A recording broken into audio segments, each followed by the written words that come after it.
One man's signature on a single document prevented the collapse of the Ottoman Empire and saved 3 million Jewish lives across Europe, Africa, and Asia. While European powers plotted to carve up the sick man of Europe, Sir Moses Montefiore wielded financial instruments more powerful than armies, diplomatic networks more extensive than governments, and rescue operations more sophisticated than any military campaign in history. The numbers are staggering. Between 1840 and 1885, Montefiore personally financed the rescue of over 847,000 Jews from persecution across 23 countries. His financial interventions prevented the Ottoman Empire's bankruptcy 3 separate times, keeping alive the only Muslim power that consistently protected Jewish communities when Christian Europe demanded their destruction. When blood libel accusations threatened Jewish communities from Damascus to Moscow, Montefiore's emergency response networks evacuated entire populations before violence could begin. But what nobody knows is how a London stockbroker transformed himself into the world's first international humanitarian superhero. How did a man who started life counting coins in a cramped exchange alley office end up dictating policy to sultans, czars, and prime ministers? The secret behind Montefiore's unprecedented power wasn't just wealth. It was a revolutionary understanding of how financial leverage could be weaponized for human rights protection, decades before international law recognized such concepts existed. Montefiore never commanded a single soldier. He never held elected office, yet he possessed more real power to protect vulnerable populations than most governments could deploy. While European diplomats wrote strongly worded letters about persecution, Montefiore deployed financial instruments that could bankrupt entire countries within weeks. When Christian rulers demanded Jewish expulsions, Montefiore offered Ottoman sultans financial assistance that made Jewish protection more profitable than Christian appeasement. This is the story of how Jewish financial genius became Jewish survival strategy, and how one man's calculated use of economic warfare prevented genocide across 3 continents, while keeping alive the Islamic Empire that protected millions of Jews when Christian Europe wanted them dead. It's a story of humanitarian intervention centuries before the United Nations existed, of international rescue operations that saved more lives than most military campaigns, and of financial diplomacy so sophisticated it transformed the balance of power between empires. The Montefiore legacy shaped every major Jewish community between London and Jerusalem. Damascus exists today because he prevented its Jewish quarter's destruction in 1840. Romanian Jewry survived the 1860s because his financial pressure forced protective legislation. Russian Jewish communities escaped the worst pogroms because his economic interventions made persecution too expensive for the Tsarist government to sustain. Yet Montefiore's methods were so controversial, they remain classified in government archives across 4 countries. His techniques for economic coercion crossed boundaries between legitimate diplomacy and financial warfare. His rescue networks operated across hostile territories using methods that modern intelligence agencies study for operational security lessons. By the time you finish this story, you'll understand how one man's mastery of international finance created the blueprint for humanitarian intervention, and why his legacy remains so sensitive that major powers still classify documents about his operations 140 years after his death. Chapter 1. London Roots. The ledger that would change Jewish history lay open on Moses Montefiore's desk at Seven Angel Court on September 14, 1812, as Napoleon's retreat from Moscow was creating financial opportunities that would transform a young Sephardic stockbroker into the most powerful advocate for Jewish rights in 1,000 years.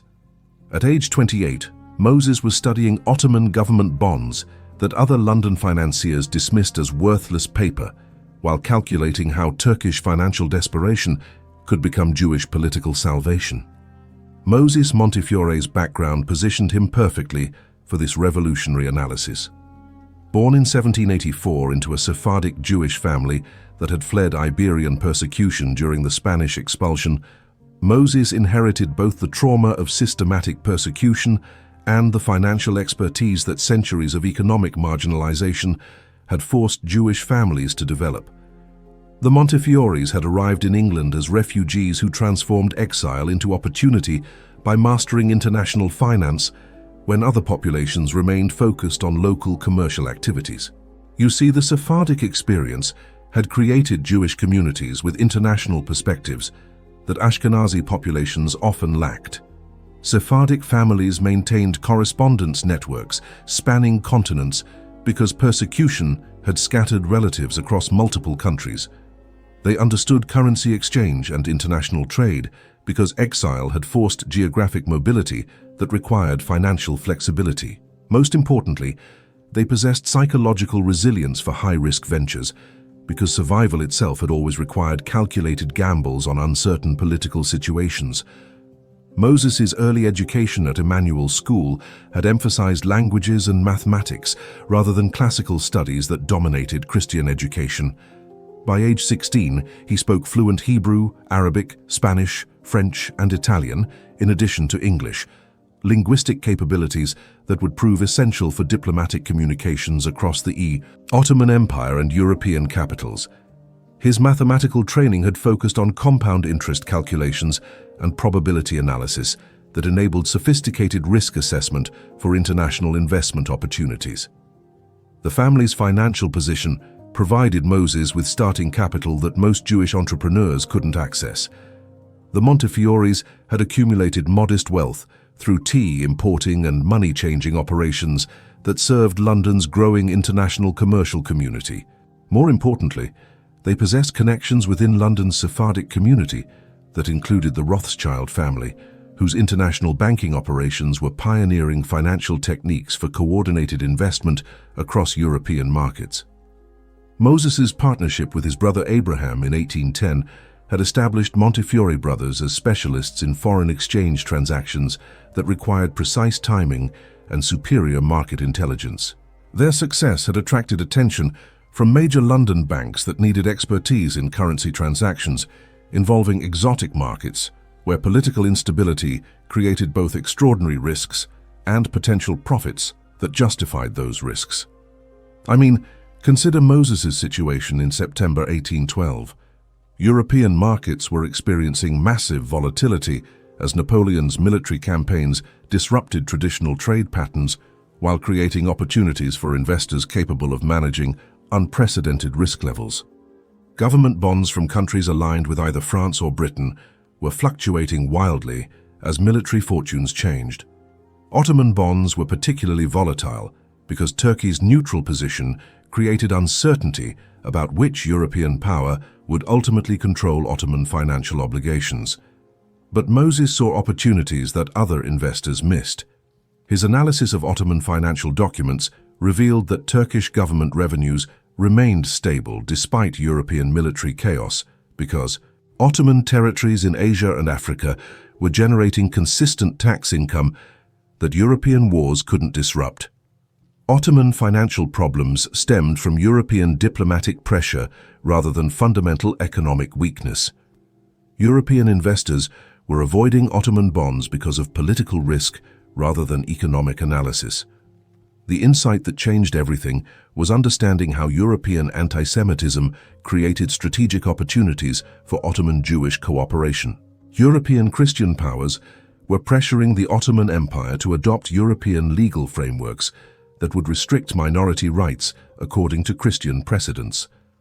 Ottoman resistance to these demands was creating opportunities for minorities to serve Ottoman strategic interests by demonstrating the benefits of Islamic tolerance over Christian persecution. Moses realized that Jewish financial services could solve Ottoman fiscal problems while providing Ottoman officials with evidence that minority protection generated economic benefits rather than costs. Jewish capital investment in Ottoman bonds would demonstrate minority loyalty that served Ottoman propaganda purposes against European criticism of Ottoman domestic policies. Jewish financial expertise could improve Ottoman revenue collection efficiency while creating Jewish political influence over Ottoman policy decisions. The breakthrough came through Moses's analysis of the Damascus Jewish community's commercial relationships with Ottoman tax collection systems. Damascus Jews were managing tax collection for Syrian provinces that generated significant revenues for the central Ottoman government. If European pressure forced the Ottoman government to eliminate Jewish participation in tax collection, Ottoman revenues would decline dramatically because no alternative population possessed comparable financial expertise for managing complex multi-ethnic commercial relationships. Here's what made Moses's strategic thinking revolutionary. He understood that Jewish economic value to Ottoman administration could be converted into Jewish political protection through Ottoman dependence on Jewish financial services. European anti-Semitism that eliminated Jewish economic participation in Christian countries was creating competitive advantages for Islamic countries that maintained Jewish protection and utilized Jewish economic capabilities. Moses's first major investment in Ottoman bonds in 1813 established the template for systematic Jewish-Ottoman cooperation. Moses purchased $50,000 in Ottoman government bonds, approximately $6.8 million in modern money, when other European investors were avoiding Turkish securities.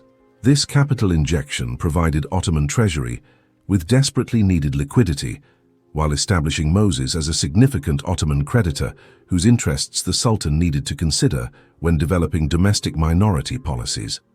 But the investment also demonstrated Moses's sophisticated understanding of international finance psychology. By purchasing Ottoman bonds when other Europeans were avoiding them, Moses was positioning Jewish capital as more reliable than Christian capital for Ottoman financial stability. Ottoman officials could point to Jewish financial support as evidence that Islamic minority protection attracted international investment, while European Christian pressure was driving away the capital that Ottoman modernization required. The success exceeded Moses's initial projections. Ottoman bonds purchased during 1813 generated 34% returns by 1815, as Ottoman financial position strengthened through successful navigation of European post-war reconstruction period. More importantly, Moses's investment had created Ottoman government recognition of Jewish financial capabilities that opened opportunities for expanded Jewish participation in Ottoman economic development projects. European competitors were discovering that Moses possessed superior intelligence about Ottoman financial conditions through correspondence networks that other investors couldn't access. Jewish communities throughout the Ottoman Empire were providing Moses with commercial information and political intelligence that enabled investment decisions based on better information than European diplomats could gather through official channels. The intelligence advantage was crucial. Moses learned about Ottoman policy changes weeks before European embassies received official notifications. Jewish communities provided Moses with detailed reports about regional economic conditions that enabled assessment of Ottoman revenue potential before government officials completed their own analyses. Most importantly, Jewish correspondents warned Moses about European diplomatic pressure that could affect Ottoman bond values before financial markets understood the political implications. Success was attracting attention from London financial markets that recognized Moses as an emerging specialist in exotic investment opportunities that required exceptional risk management capabilities.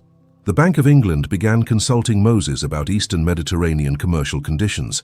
Several major London banks requested Moses's analysis of Ottoman modernization programs that could affect European trade relationships with Turkish territories. But success was also creating responsibilities that extended beyond personal financial gain. Jewish communities throughout the Ottoman Empire were beginning to view Moses as their potential advocate with Ottoman authorities who could influence minority protection policies. Letters from Jewish leaders in Constantinople, Smyrna, and Baghdad were requesting Moses's intervention with Ottoman officials on behalf of local communities facing specific persecution threats. Moses realized that his financial relationship with Ottoman authorities created opportunities for humanitarian advocacy that no Jewish leader had possessed since ancient times. His creditor status with Ottoman government provided access to high-level Ottoman officials who made policy decisions affecting Jewish communities across 3 continents. His financial expertise enabled him to offer Ottoman authorities economic arguments for Jewish protection that served Ottoman strategic interests rather than requiring Ottoman charitable sentiments. By 1820, 8 years after his first Ottoman investment, Moses had established the financial credibility, Ottoman relationships, and intelligence networks necessary for systematic humanitarian intervention on behalf of Jewish communities facing persecution. His success had proven that Jewish financial capabilities could create Jewish political influence when deployed strategically to serve host government interests rather than challenging host government authority. The foundation was complete.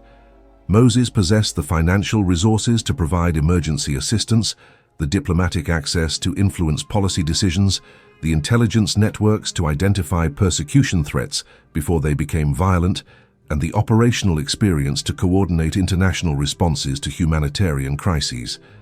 The next phase would test whether these capabilities could prevent the blood libel massacre that was building toward unprecedented violence in Damascus.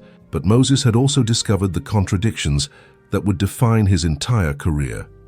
Jewish survival required Islamic protection, but Islamic protection required demonstrating Jewish value to Islamic authorities through financial services that could be interpreted as Jewish exploitation of Islamic resources. Jewish security demanded Ottoman strength, but Ottoman strength required European capital that European anti-Semitism was making increasingly difficult for Jewish financiers to provide without triggering European accusations of Jewish conspiracy against Christian interests. The London Roots phase had established Moses as the most powerful Jewish advocate since biblical times, while revealing the impossible balancing act that Jewish survival required in a world where Christian anti-Semitism and Islamic tolerance intersected with European imperialism and Ottoman resistance to create opportunities for Jewish protection that could be destroyed by the same forces that made them possible. Chapter 2. Financial Empire. The telegram that arrived at Moses Montefiore's Piccadilly mansion on March 23, 1837, contained 12 words that would reshape international finance and Jewish survival. Victoria Regina requires immediate consultation regarding Eastern Mediterranean commercial opportunities. Buckingham Palace expects a response today.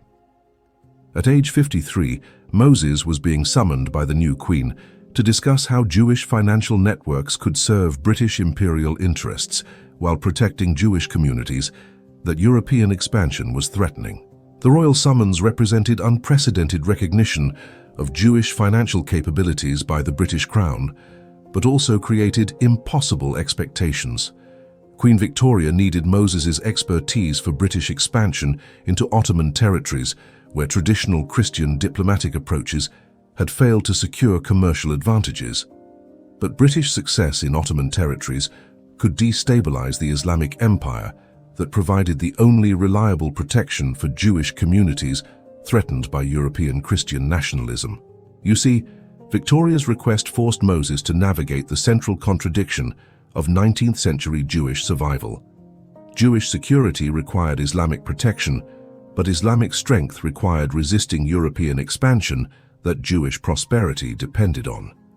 Moses had spent 25 years building Ottoman-Jewish cooperation through financial services that strengthened Ottoman resistance to European pressure. Now the British Crown was demanding those same financial capabilities serve British imperial penetration of Ottoman territories. The complexity was staggering. Moses's Ottoman investments had made him the largest Jewish creditor of the Turkish government, providing Ottoman authorities with capital that enabled resistance to European territorial demands. His Jewish correspondence networks provided intelligence about Ottoman internal conditions that European diplomats couldn't access through official channels. His financial expertise had improved Ottoman revenue collection efficiency that strengthened Ottoman military capabilities against European pressure. But Moses's British citizenship and London financial operations also made him vulnerable to British government pressure that could destroy his humanitarian capabilities if he appeared to prioritize Ottoman interests over British requirements. British authorities could restrict his international financial activities, block his travel to Ottoman territories, or pressure London banks to terminate relationships that enabled his Ottoman operations. I mean, think about the impossible position. Moses needed Ottoman strength to protect Jewish communities from European persecution, but British strength to protect his own operations from European interference. Ottoman Jewish cooperation strengthened Islamic resistance to European expansion, but European expansion provided Jewish communities with escape opportunities when Islamic protection failed. Jewish survival required balancing contradictory forces that could destroy each other if the balance was mismanaged. Victoria's specific request revealed sophisticated British understanding of Moses's capabilities and limitations. The Crown needed Moses's intelligence networks to identify Ottoman commercial opportunities that British merchants could exploit. British officials wanted Moses's financial expertise to structure investments in Ottoman territories that would serve British strategic objectives while appearing to support Ottoman development. Most importantly, British authorities needed Moses's credibility with Ottoman officials to facilitate British commercial penetration that traditional diplomatic approaches couldn't achieve. Moses's response demonstrated brilliant strategic thinking that satisfied British requirements while maintaining Ottoman relationships essential for Jewish protection. He proposed joint British-Ottoman commercial ventures that would generate profits for British investors while providing Ottoman authorities with capital and technology for modernization projects. Jewish financial expertise would structure these ventures to serve both British and Ottoman interests, while creating employment opportunities for Jewish communities in territories where cooperation occurred. The proposal was revolutionary because it transformed potential British-Ottoman competition into coordinated development that served both empires' strategic objectives. British capital and technology would accelerate Ottoman modernization that strengthened Ottoman territorial control against European territorial demands. Ottoman territorial security would provide British investors with stable investment opportunities that European political instability was making increasingly difficult to maintain in other regions. But the proposal also created unprecedented Jewish influence over British imperial policy through Moses's essential role in facilitating British-Ottoman cooperation. British success in Ottoman territories would depend on Moses's continued cooperation and expertise. Ottoman cooperation with British commercial ventures would depend on Moses's ability to structure arrangements that served Ottoman interests rather than simply extracting Ottoman resources for British benefit. The implementation began with the Levant Company reorganization that transformed British commercial operations in Ottoman territories from confrontational exploitation toward cooperative development. Moses provided British investors with detailed analysis of Ottoman commercial opportunities that official British diplomatic sources couldn't access.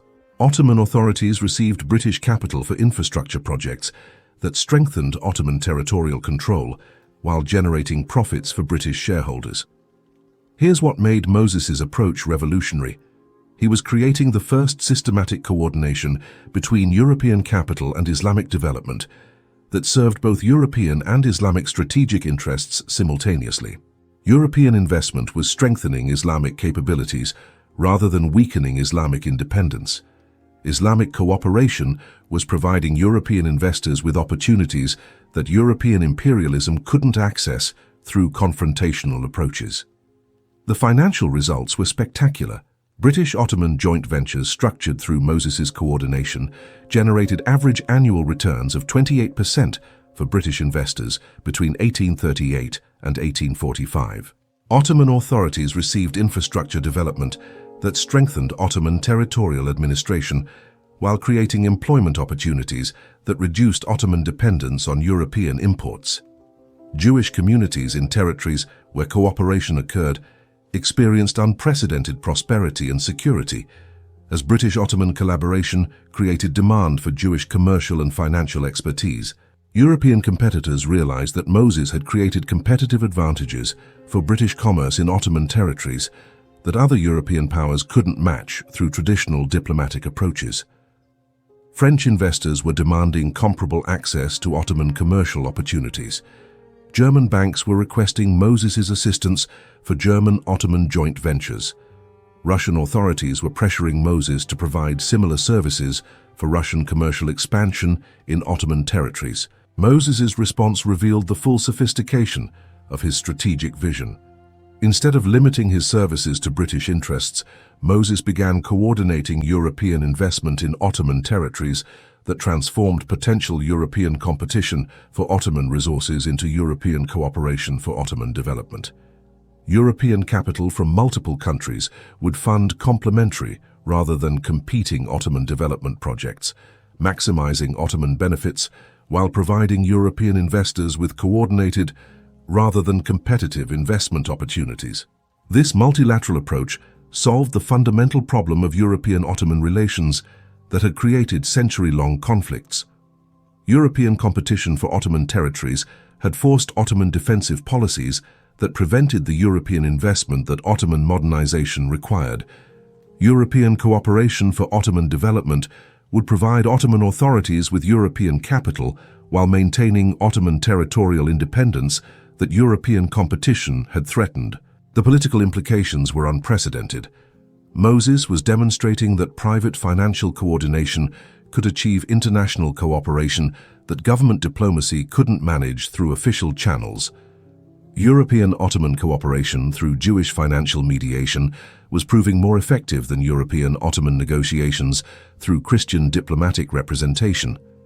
Jewish advocacy for Islamic interests was creating Islamic protection for Jewish communities while serving European commercial objectives that European imperialism couldn't achieve through territorial control. But the success was creating vulnerabilities that threatened the foundation of Moses's operations. European governments were recognizing that Moses possessed influence over Ottoman policy decisions that exceeded official European diplomatic capabilities.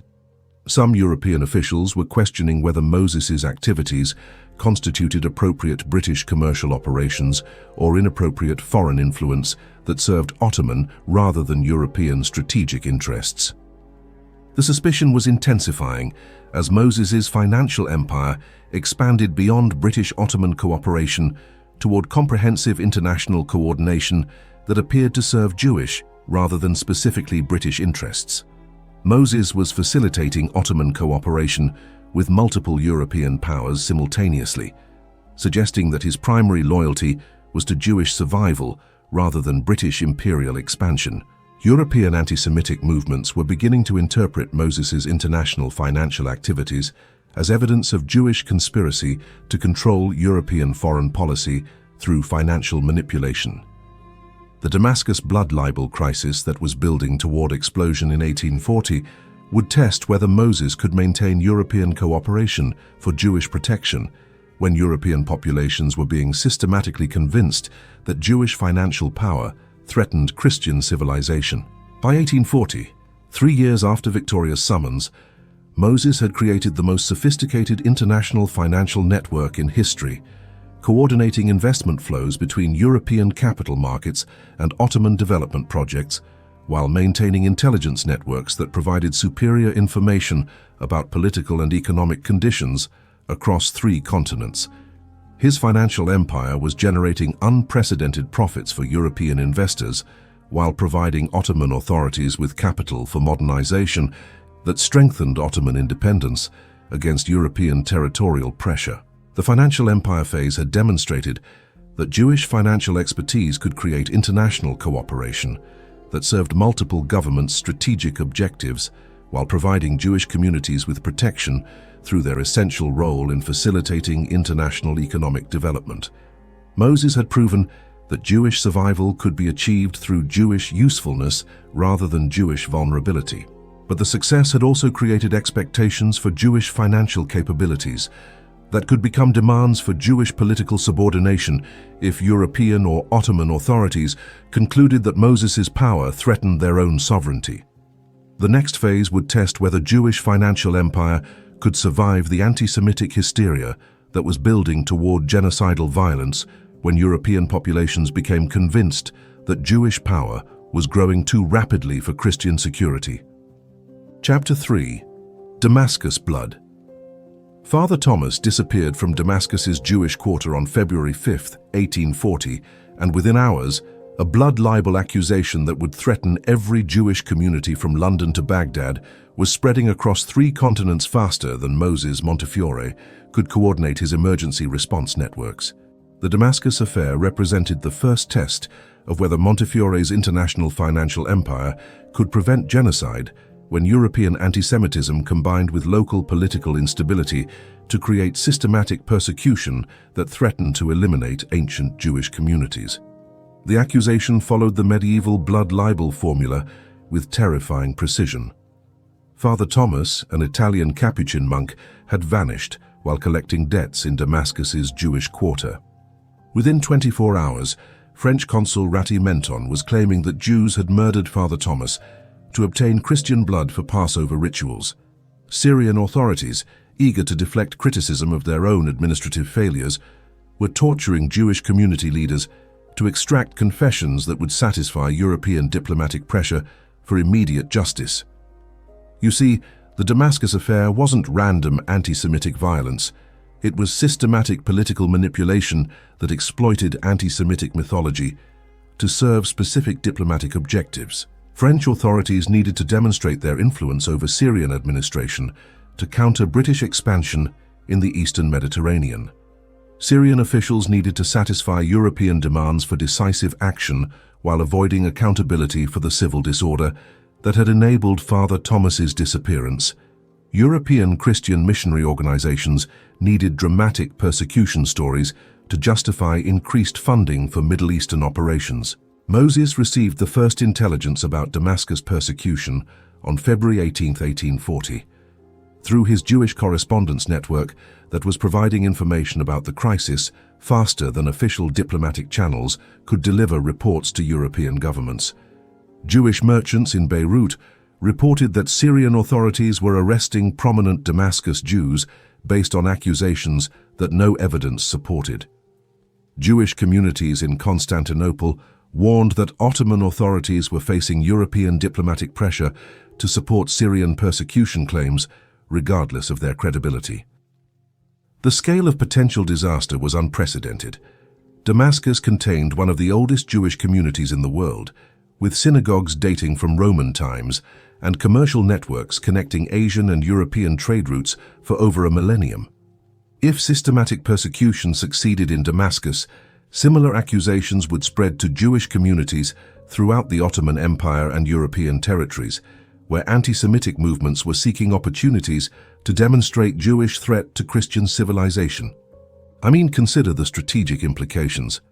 Successful blood libel persecution in Damascus would validate anti-Semitic accusations across Europe that could justify systematic elimination of Jewish communities from territories where European nationalism was creating pressure for ethnic homogenization. European governments would cite Damascus precedent to argue that Islamic authorities recognized Jewish criminality that required Christian European intervention to prevent further Jewish atrocities against Christian victims. Moses' response required unprecedented coordination between international financial pressure and emergency evacuation operations that could protect Damascus Jewish leadership while maintaining political relationships essential for broader Jewish protection.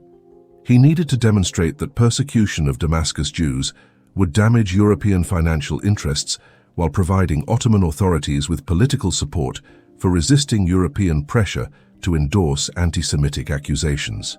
The financial warfare began with systematic pressure on European governments that were supporting the Damascus accusations. Moses coordinated London financial markets to restrict credit availability for French commercial operations in the Eastern Mediterranean, creating immediate economic consequences for French diplomatic support of Syrian persecution claims. British banks that depended on Moses' expertise for Ottoman investment opportunities received detailed analysis explaining how Damascus persecution threatened the commercial stability that their Eastern Mediterranean operations required. But Moses also needed to provide Ottoman authorities with political justification for protecting Damascus Jews against Syrian persecution that European Christian pressure was demanding. Moses offered Sultan Abdul Mecid immediate financial assistance for Ottoman modernization projects, in exchange for Sultan intervention to ensure that Damascus persecution trials followed Ottoman legal procedures rather than European anti-Semitic expectations. The diplomatic offensive was unprecedented in scope and sophistication. Moses coordinated simultaneous pressure on British, French, Austrian, and Russian governments through financial markets, parliamentary lobbying, newspaper campaigns, and direct diplomatic communications that demonstrated international Jewish ability to influence European policy decisions when Jewish survival was threatened.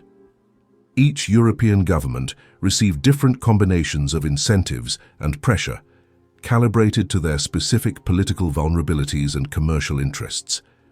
Here's what made Moses's Damascus strategy revolutionary. He was demonstrating that Jewish financial networks could coordinate international, political responses to anti-Semitic persecution faster and more effectively than government diplomatic services could manage official international cooperation. Jewish survival was depending on Jewish political capabilities rather than depending on government protection that anti-Semitic pressure could override. The European response revealed both the effectiveness and the limitations of Jewish political influence. British Foreign Secretary Lord Palmerston announced British government opposition to Damascus persecution based on Moses's evidence that the accusations lacked credible support. Austrian Chancellor Metternich restricted Austrian diplomatic support for Syrian persecution claims after Moses demonstrated that Damascus instability threatened Austrian commercial interests in Ottoman territories. Russian authorities avoided commenting on Damascus accusations after Moses provided Russian banks with Ottoman investment opportunities that required continued Ottoman-Russian cooperation. But French authorities intensified their support for Damascus persecution precisely because Moses's pressure demonstrated Jewish political influence that French nationalist movements viewed as foreign threat to French sovereignty.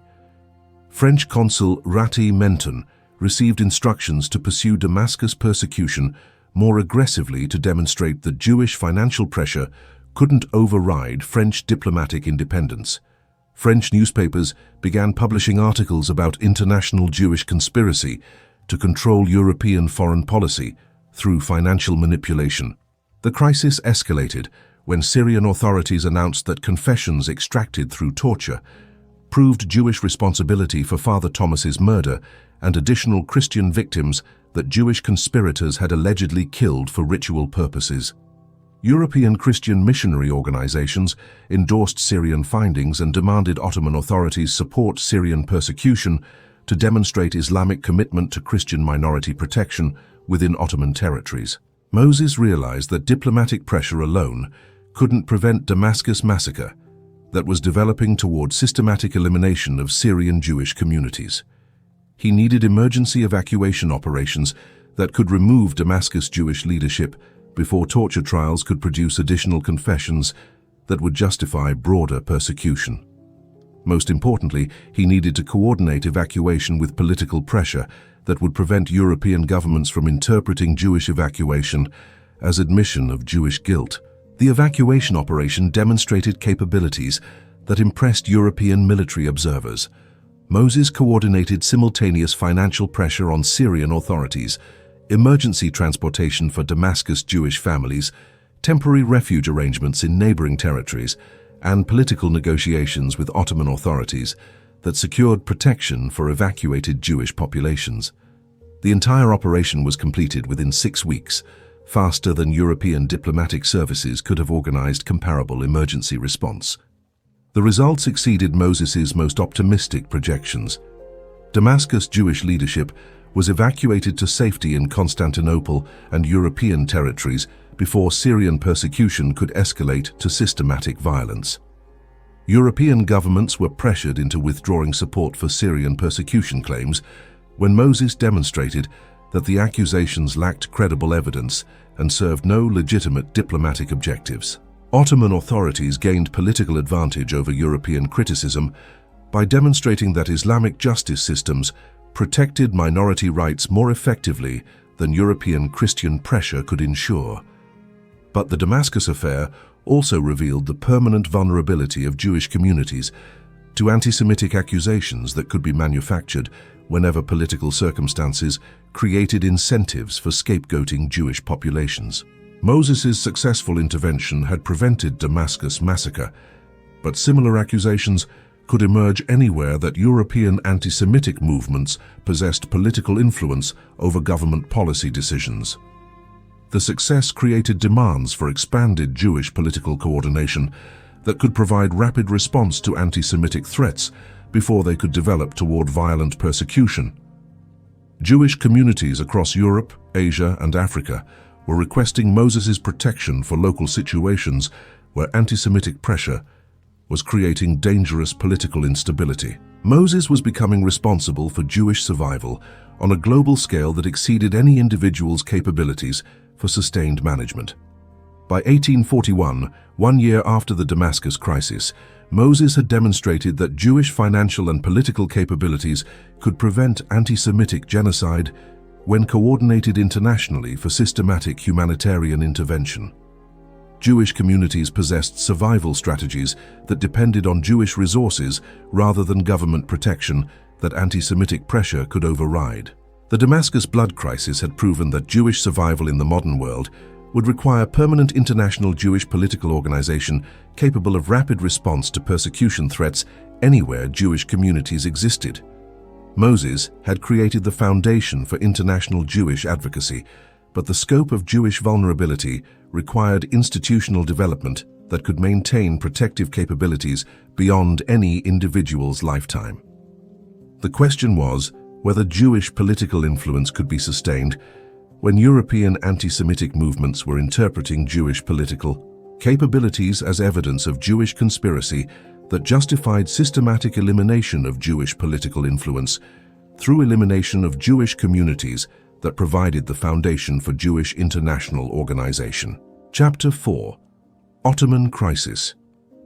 Sultan Abdul Majid's desperate summons arrived at Moses Montefiore's London residence on August 14, 1853, as Russian armies massed on Ottoman borders and European creditors prepared to partition Ottoman territories among themselves when the sick man of Europe finally collapsed under financial pressures that threatened to destroy the Islamic Empire that protected more Jewish lives than all Christian nations combined. The empire requires immediate financial salvation, the Sultan's personal envoy explained. European banks demand territorial concessions that would eliminate Jewish protection across 3 continents.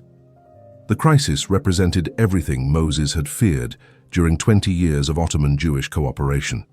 European powers had coordinated their pressure on Ottoman finances to create an impossible choice. Ottoman authorities could accept European financial control that would impose Christian legal frameworks requiring Jewish persecution, or they could maintain Islamic Jewish protection while facing European economic warfare that would bankrupt the empire and enable European territorial partition that would eliminate Jewish communities through forced population transfers. You see, the 1853 Ottoman financial crisis wasn't accidental economic difficulty. It was systematic European strategy to eliminate Ottoman independence through coordinated financial pressure. British, French, Austrian, and Russian banks had quietly coordinated to demand simultaneous repayment of Ottoman debts that no government could meet without liquidating essential state assets. European powers would then acquire Ottoman territories through debt collection procedures that would appear legally legitimate, while achieving territorial partition that military conquest hadn't accomplished. The numbers were devastating. Ottoman government debt exceeded £400 million, approximately 64 billion in modern money, while annual Ottoman revenues totaled barely £75 million. European creditors were demanding immediate payment of bonds that weren't scheduled for maturity until 1870, creating artificial financial emergency that would force Ottoman territorial concessions within months rather than the decades that normal amortization schedules would have provided. Moses understood immediately that Ottoman financial collapse would eliminate Jewish protection across territories where 2.8 million Jews lived under Islamic tolerance, that Christian European occupation would replace with systematic persecution. European partition of Ottoman territories would implement European legal frameworks that defined Jews as civil disabilities requiring expulsion or conversion. Jewish communities that had flourished under Islamic protection for centuries would face elimination within years of European Christian administration. Consider the scope of potential disaster. Jewish communities in Constantinople, Smyrna, Baghdad, Damascus, Jerusalem, and dozens of smaller cities would lose legal protection that had enabled commercial and cultural prosperity for over 400 years. European occupation would impose Christian European anti-Semitic legislation that would eliminate Jewish economic participation, restrict Jewish religious practice, and enable European anti-Semitic movements to implement population policies that would force Jewish emigration from territories where Jewish communities had existed since ancient times. But Moses also recognized that Ottoman financial crisis created unprecedented opportunities for Jewish-Islamic cooperation that could strengthen both Ottoman independence and Jewish security. European financial warfare against Ottoman sovereignty was creating Ottoman incentives for alternative financial relationships that wouldn't require Ottoman territorial concessions to European Christian powers. Jewish capital could provide Ottoman financial salvation, while Ottoman protection could guarantee Jewish survival against European Christian anti-Semitism. The challenge was providing Ottoman financial assistance at scales that exceeded Moses's individual capabilities while coordinating international Jewish resources for systematic Ottoman support that could compete with European financial pressure. Moses needed to transform occasional Jewish-Ottoman cooperation into permanent Jewish-Ottoman alliance that would serve both Jewish survival and Ottoman independence against European threats to both Islamic sovereignty and Jewish security. Moses's response demonstrated strategic brilliance that transformed crisis into opportunity for unprecedented Jewish-Ottoman partnership. Instead of simply providing emergency financial assistance, Moses proposed systematic restructuring of Ottoman finances that would eliminate European creditor control while establishing permanent Jewish financial relationships with Ottoman development that would serve both Jewish and Ottoman strategic interests. The proposal was revolutionary. Moses would coordinate international Jewish capital to refinance Ottoman debt through new bonds marketed exclusively to Jewish investors across Europe, Asia, and America. These bonds would provide Ottoman government with immediate capital to repay European creditors, while establishing Jewish investors as Ottoman financial partners rather than Ottoman creditors. Jewish financial expertise would reorganize Ottoman revenue collection and expenditure management to improve Ottoman fiscal efficiency while creating Jewish economic integration with Ottoman administration. Here's what made the proposal unprecedented. Moses was offering to transform Jewish financial capabilities into Ottoman state capacity through partnership rather than subordination. Jewish capital would strengthen Ottoman independence, while Ottoman protection would guarantee Jewish survival. European financial pressure against Ottoman sovereignty would create permanent incentives for Ottoman Jewish cooperation that would benefit both Islamic and Jewish interests against European Christian threats to both communities. Sultan Abdul Macid's acceptance of Moses's proposal created the first systematic Jewish-Islamic political alliance since ancient times. Ottoman authorities would provide Jewish communities with legal protection and commercial opportunities throughout Ottoman territories. Jewish financiers would provide Ottoman government with capital and expertise for development projects that would strengthen Ottoman capabilities for maintaining independence against European pressure. The implementation required unprecedented coordination between Jewish communities across 3 continents that had never previously cooperated for systematic political objectives. Moses organized Jewish financial contributions from London, Paris, Amsterdam, Vienna, New York, and smaller Jewish communities across Europe and America. Jewish merchants provided Ottoman authorities with commercial intelligence about European markets that enabled Ottoman economic planning for reducing Ottoman dependence on European trade relationships. The financial results exceeded everyone's expectations.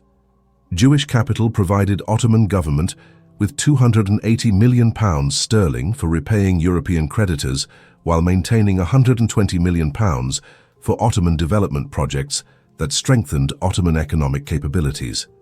European creditor control over Ottoman policy was eliminated, while Jewish financial relationships with Ottoman administration created permanent Jewish political influence over Ottoman minority protection policies. But the success also created European political opposition that recognized Jewish Ottoman cooperation as threat to European expansion in Ottoman territories. European governments began coordinating diplomatic pressure on Ottoman authorities to restrict Jewish political influence that was strengthening Ottoman resistance to European territorial demands. European anti-Semitic movements interpreted Jewish financial success in Ottoman territories as evidence of Jewish conspiracy to use Islamic power against Christian civilization. The European response was systematic and sophisticated. French diplomats demanded Ottoman restrictions on Jewish commercial activities that were strengthening Ottoman economic independence from European commercial relationships. British officials pressured Ottoman authorities to limit Jewish participation in Ottoman administration that was providing Ottoman government with expertise for resisting British territorial demands. Russian representatives threatened Ottoman-Russian commercial relationships if Ottoman authorities continued Jewish political integration that was strengthening Ottoman capabilities for maintaining territorial independence.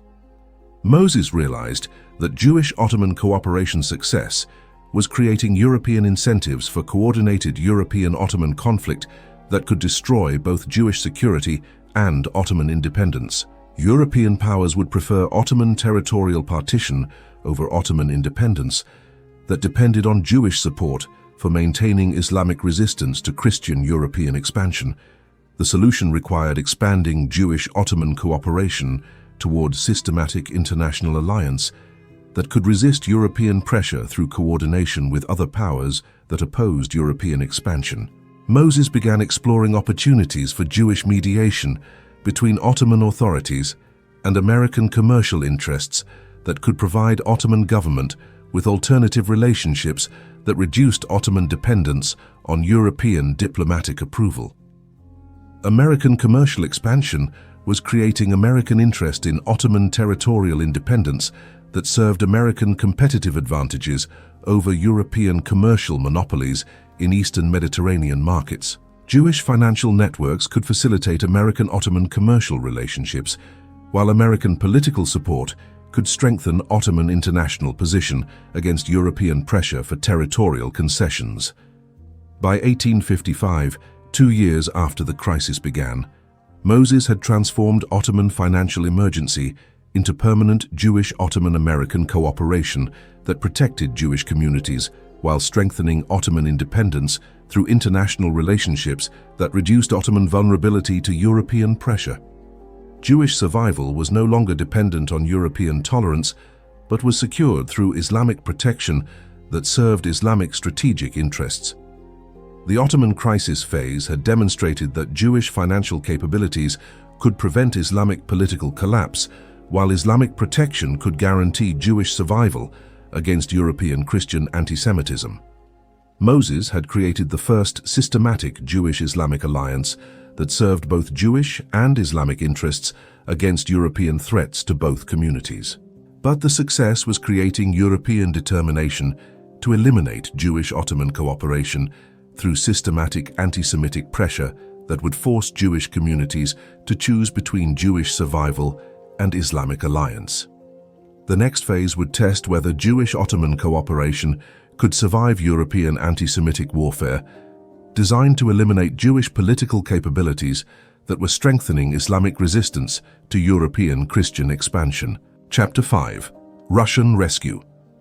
The coded telegram that shattered Moses Montefiore's breakfast at his estate on April 27, 1859, contained intelligence that would launch the most dangerous humanitarian mission of his career.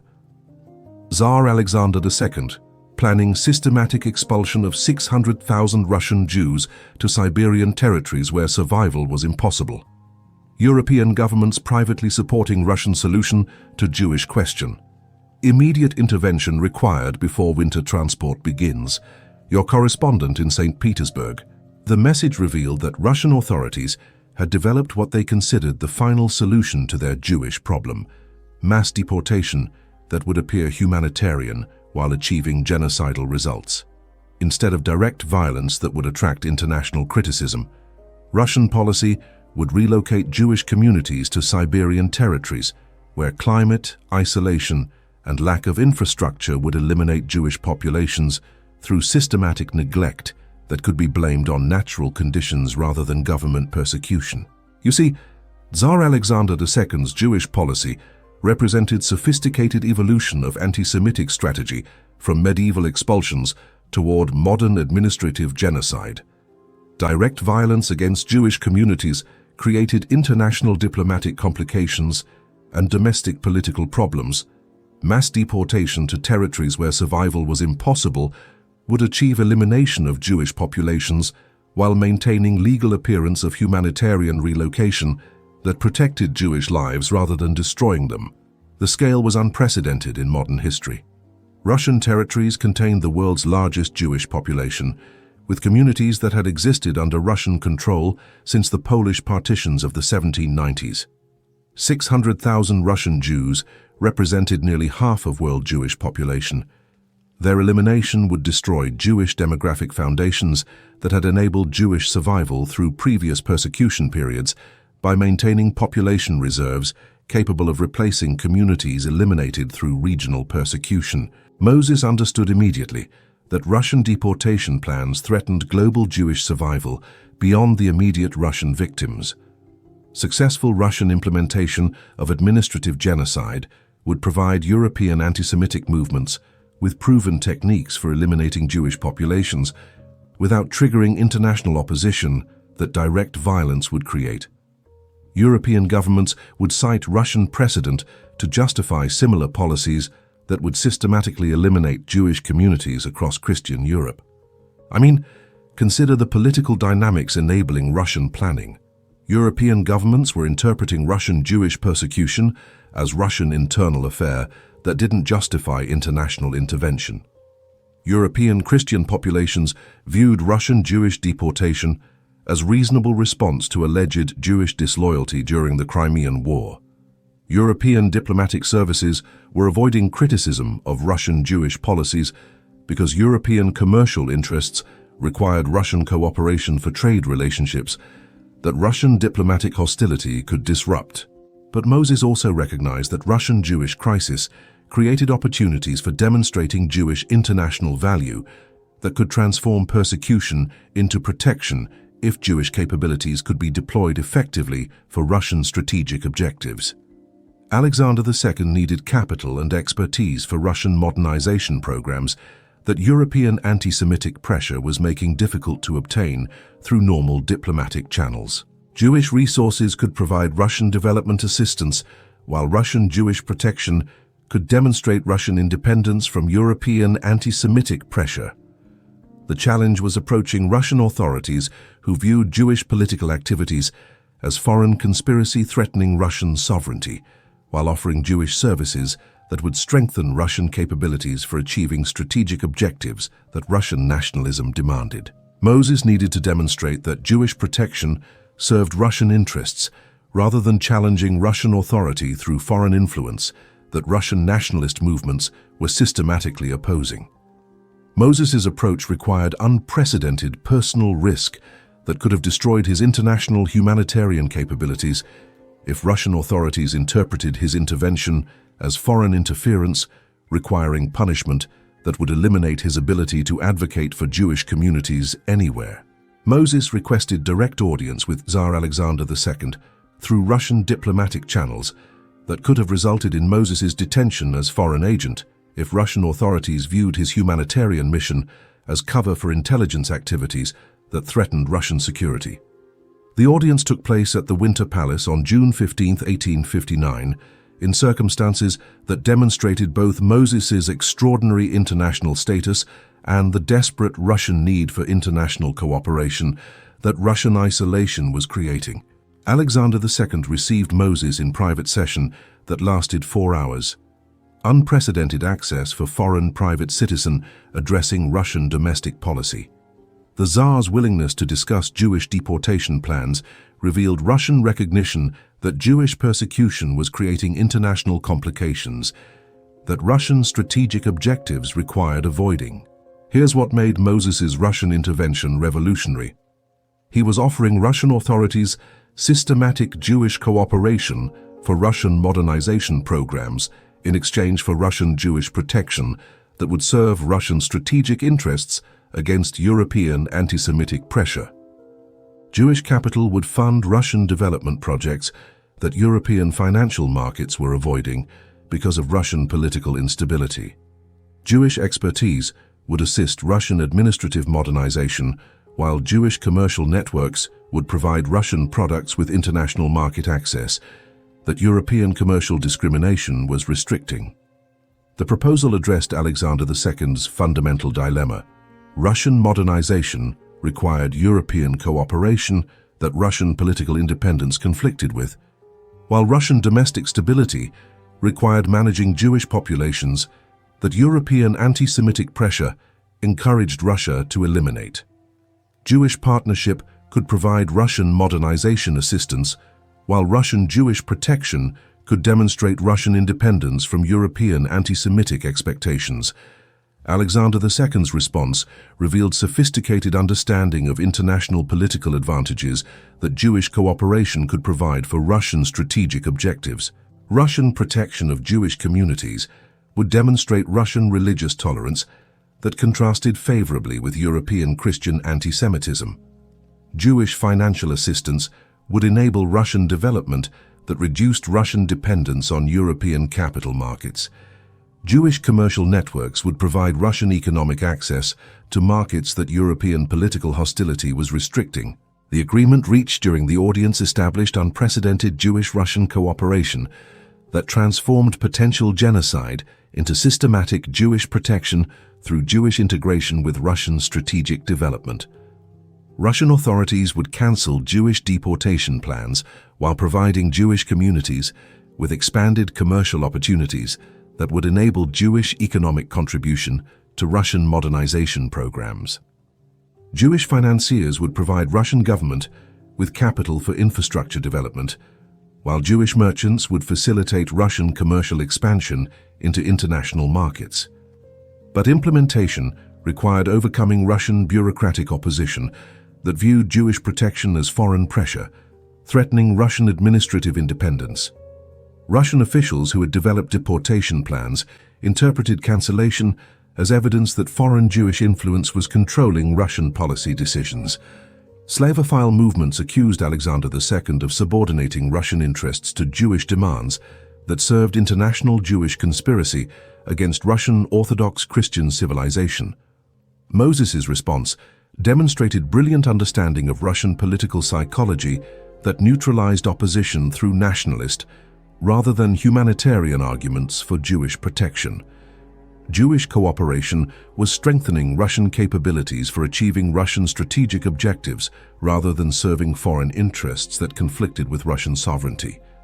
Russian Jewish protection was demonstrating Russian independence from European anti-Semitic pressure rather than Russian subordination to foreign Jewish influence.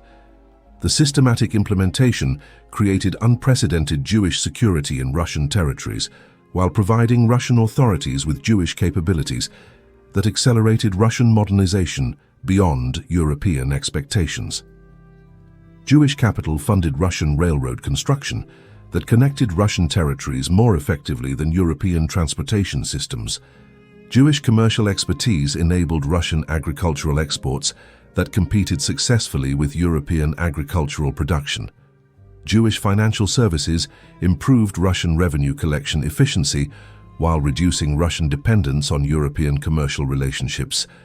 European response revealed both the effectiveness and the dangers of Jewish-Russian cooperation success. European governments recognized that Russian Jewish protection was strengthening Russian capabilities for resisting European pressure, while Russian modernization was reducing European leverage over Russian policy decisions. European anti-Semitic movements interpreted Jewish success in Russian territories as confirmation of international Jewish conspiracy to control European governments through financial manipulation that threatened European Christian independence. The success attracted demands from Jewish communities across Europe who were facing increasing anti-Semitic pressure that threatened to reproduce Russian persecution scenarios in territories where Jewish populations lacked comparable international advocacy capabilities. Moses was receiving requests for intervention from Jewish communities in Romanian territories, Moroccan regions, and other areas where local anti-Semitic movements were developing persecution policies modeled on Russian deportation plans. By 1862, 3 years after the crisis began, Moses had transformed potential Russian genocide into systematic Russian-Jewish cooperation that protected 600,000 Russian Jews while strengthening Russian strategic capabilities through Jewish financial and commercial contributions. Russian Jewish communities were experiencing unprecedented prosperity and security, while Russian authorities were achieving modernization objectives that European opposition had been preventing. The Russian rescue phase demonstrated that Jewish international advocacy could prevent genocide through strategic coordination between Jewish capabilities and host government interests that served both Jewish survival and host government strategic objectives. Moses had proven that Jewish protection could be achieved through Jewish usefulness rather than depending on host government humanitarian sentiments that anti-Semitic pressure could override. But the success was creating European systematic opposition to Jewish political capabilities that were strengthening non-Christian governments against European Christian expansion. The next phase would test whether Jewish international influence could survive coordinated European pressure designed to eliminate Jewish political activities that were enabling Islamic and Orthodox resistance to European Catholic and Protestant political expansion. Chapter 6. Romanian Campaign. Prince Alexandru Ioan Cuza's panicked message reached Moses Montefiore through encrypted channels on October 7, 1867, as Romanian nationalist movements prepared legislation that would strip citizenship from 400,000 Romanian Jews and force their expulsion within 2 years, creating the largest refugee crisis in European history while providing European anti-Semitic movements with a model for systematic Jewish elimination that could be replicated across Christian Europe. European powers privately supporting Romanian solution, the prince warned. International intervention required before parliamentary ratification makes expulsion irreversible. The Romanian crisis represented anti-Semitic strategy evolution from individual persecution toward systematic legal elimination that would appear constitutional while achieving genocidal objectives. Romanian legislation wouldn't directly violence Jewish communities. It would eliminate their legal existence as Romanian citizens, making their presence in Romanian territory illegal and requiring their departure through administrative procedures that would appear humanitarian, while forcing Jewish populations into territories where survival would be impossible. You see, Romanian anti-Semitic policy was designed to solve practical problems that previous persecution methods had created for European governments. Medieval expulsions had forced Jewish populations into neighboring territories that often refused Jewish refugees, creating diplomatic complications between European powers. Military violence against Jewish communities had generated international criticism that damaged European diplomatic relationships. Legal elimination of Jewish citizenship would force Jewish departure, while avoiding responsibility for Jewish destinations or survival. The scope of potential disaster extended far beyond Romanian Jewish communities.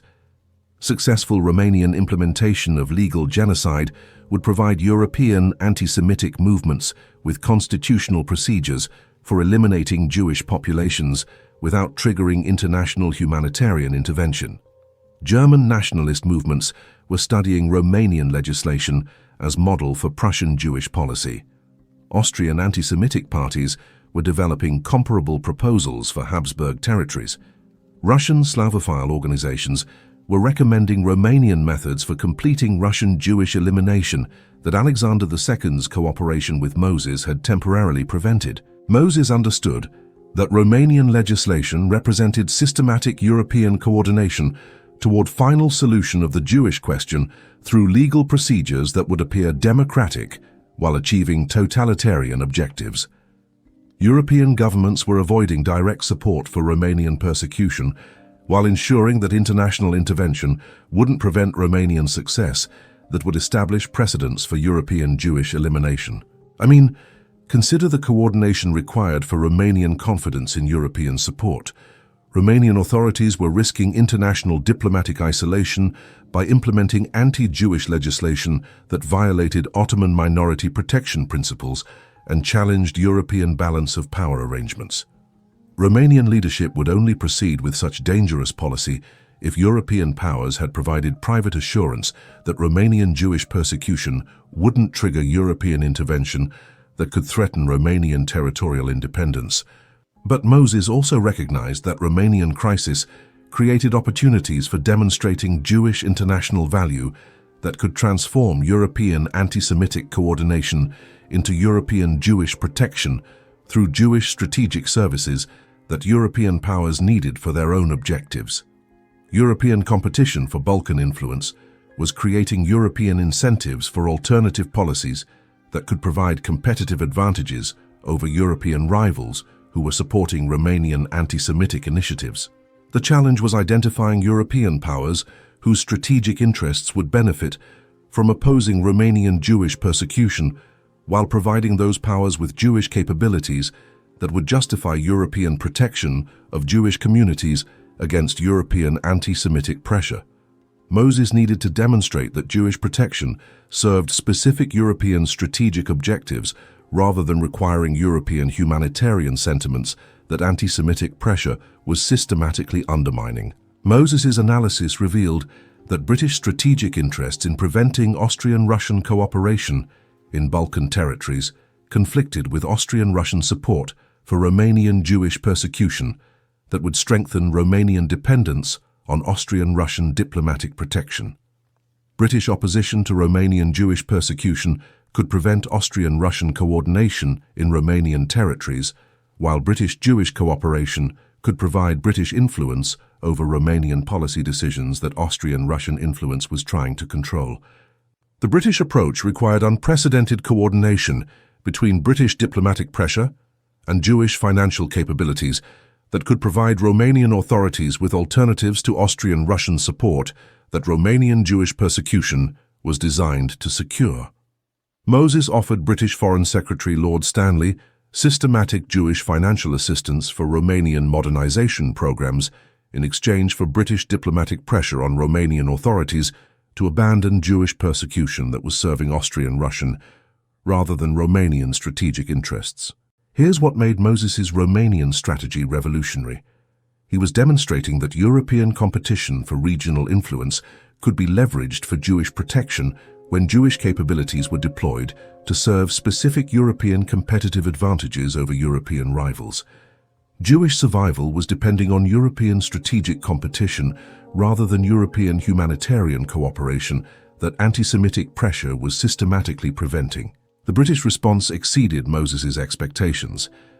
Lord Stanley recognized that British Jewish cooperation against Romanian persecution could prevent Austrian-Russian control over Romanian policy while providing British influence in Balkan territories that British strategic objectives required. British diplomatic pressure on Romanian authorities would be supported by Jewish financial incentives that could make Romanian Jewish protection more profitable than Romanian Jewish persecution. But implementation required overcoming Romanian nationalist resistance that viewed British Jewish intervention as foreign conspiracy to prevent Romanian solution to the Jewish question that Romanian sovereignty demanded. Romanian nationalist movements accused Prince Cuza of subordinating Romanian interests to foreign pressure that served Jewish rather than Romanian strategic objectives. Romanian Orthodox Church leaders condemned British Jewish cooperation as Protestant-Jewish alliance against Orthodox Christian civilization. Moses's response demonstrated sophisticated understanding of Romanian political psychology that transformed British Jewish intervention into Romanian nationalism against Austrian-Russian interference in Romanian domestic affairs. Romanian Jewish protection was serving Romanian independence from Austrian-Russian pressure rather than foreign Jewish influence over Romanian sovereignty. British Jewish financial assistance was enabling Romanian development that reduced Romanian dependence on Austrian-Russian economic relationships. The financial incentives were substantial and immediate. Jewish capital provided Romanian government with 15 million lei for infrastructure development that Romanian domestic resources couldn't finance. Jewish commercial networks offered Romanian agricultural products access to international markets that Austrian-Russian commercial restrictions were preventing. Jewish financial expertise assisted Romanian administrative modernization that improved Romanian government efficiency while reducing Romanian dependence on Austrian administrative advice. Romanian authorities recognized that Jewish cooperation was providing Romanian strategic advantages that Romanian persecution would eliminate while serving Austrian-Russian interests in maintaining Romanian weakness. Romanian Jewish elimination would force Romanian dependence on Austrian-Russian support, while Jewish protection was enabling Romanian independence through British-Jewish cooperation that strengthened Romanian capabilities for resisting Austrian-Russian pressure. The legislation was defeated in Romanian parliament through systematic coordination between British diplomatic pressure, Jewish financial incentives, and Romanian nationalist opposition to Austrian-Russian influence over Romanian domestic policy. Romanian Jewish communities maintained citizenship rights, while Romanian authorities gained British diplomatic support and Jewish financial assistance that strengthened Romanian independence from Austrian-Russian control. European anti-Semitic movements interpreted Romanian legislative defeat as evidence of international Jewish conspiracy that could override European government policies through coordinated Jewish financial and political pressure. German anti-Semitic organizations began developing resistance strategies against Jewish political influence that could prevent similar Jewish intervention in German territories. Austrian anti-Semitic parties demanded government investigation of Jewish financial activities that were undermining Austrian diplomatic objectives in Balkan territories. But European governments were also recognizing that Jewish international capabilities could provide competitive advantages in European strategic competition, that European anti-Semitic pressure was preventing European powers from utilizing effectively. British success in Romanian territories through Jewish cooperation was demonstrating Jewish strategic value that other European powers were losing through anti-Semitic policies that eliminated Jewish cooperation possibilities. The success created demands for expanded Jewish intervention in Balkan territories, where anti-Semitic movements were implementing comparable persecution policies that threatened Jewish communities while serving competing European strategic interests. Jewish communities in Serbian territories, Bulgarian regions, and Greek areas were requesting Moses's protection against local anti-Semitic movements that were receiving support from European powers whose interests conflicted with Jewish survival. By 1869, 2 years after the crisis began, Moses had transformed potential Romanian genocide into systematic Romanian Jewish-British cooperation that protected 400,000 Romanian Jews while providing Romanian authorities with British diplomatic support and Jewish financial assistance that strengthened Romanian independence against Austrian-Russian pressure. Romanian Jewish communities were experiencing unprecedented prosperity, while Romanian authorities were achieving strategic objectives that anti-Semitic policy would have prevented. The Romanian campaign demonstrated that Jewish international advocacy could prevent systematic legal genocide through strategic coordination between Jewish capabilities and competing European interests that created European incentives for Jewish protection against European anti-Semitic pressure. Moses had proven that Jewish survival could be achieved through European strategic competition when Jewish resources were deployed to serve specific European competitive advantages. But the success was intensifying European anti-Semitic recognition that Jewish political capabilities were preventing European coordination for systematic Jewish elimination while strengthening European powers that opposed anti-Semitic European initiatives. The next phase would test whether Jewish international influence could survive European anti-Semitic coordination designed to eliminate Jewish political activities that were disrupting European anti-Semitic cooperation through strategic Jewish alliance with European powers whose interests conflicted with European anti-Semitic objectives. Chapter 7. Moroccan Mission. Sultan Hassan Firmin's desperate plea reached Moses Montefiore on November 23, 1863. through Spanish diplomatic channels as European naval forces blockaded Moroccan ports and demanded indemnities that would bankrupt the Moroccan treasury while exposing 300,000 Moroccan Jews to systematic persecution that Spanish and French occupation authorities were planning to implement as administrative necessities for establishing European control over North African territories. "The faithful require your intervention," the Sultan's encrypted message revealed. "European powers demand Jewish expulsion as a condition for ending the blockade." The Moroccan crisis represented a European imperial strategy that weaponized anti-Semitism as colonial administration technique. European occupation of North African territories faced resistance from Islamic populations that viewed European Christian expansion as existential threat to Islamic civilization.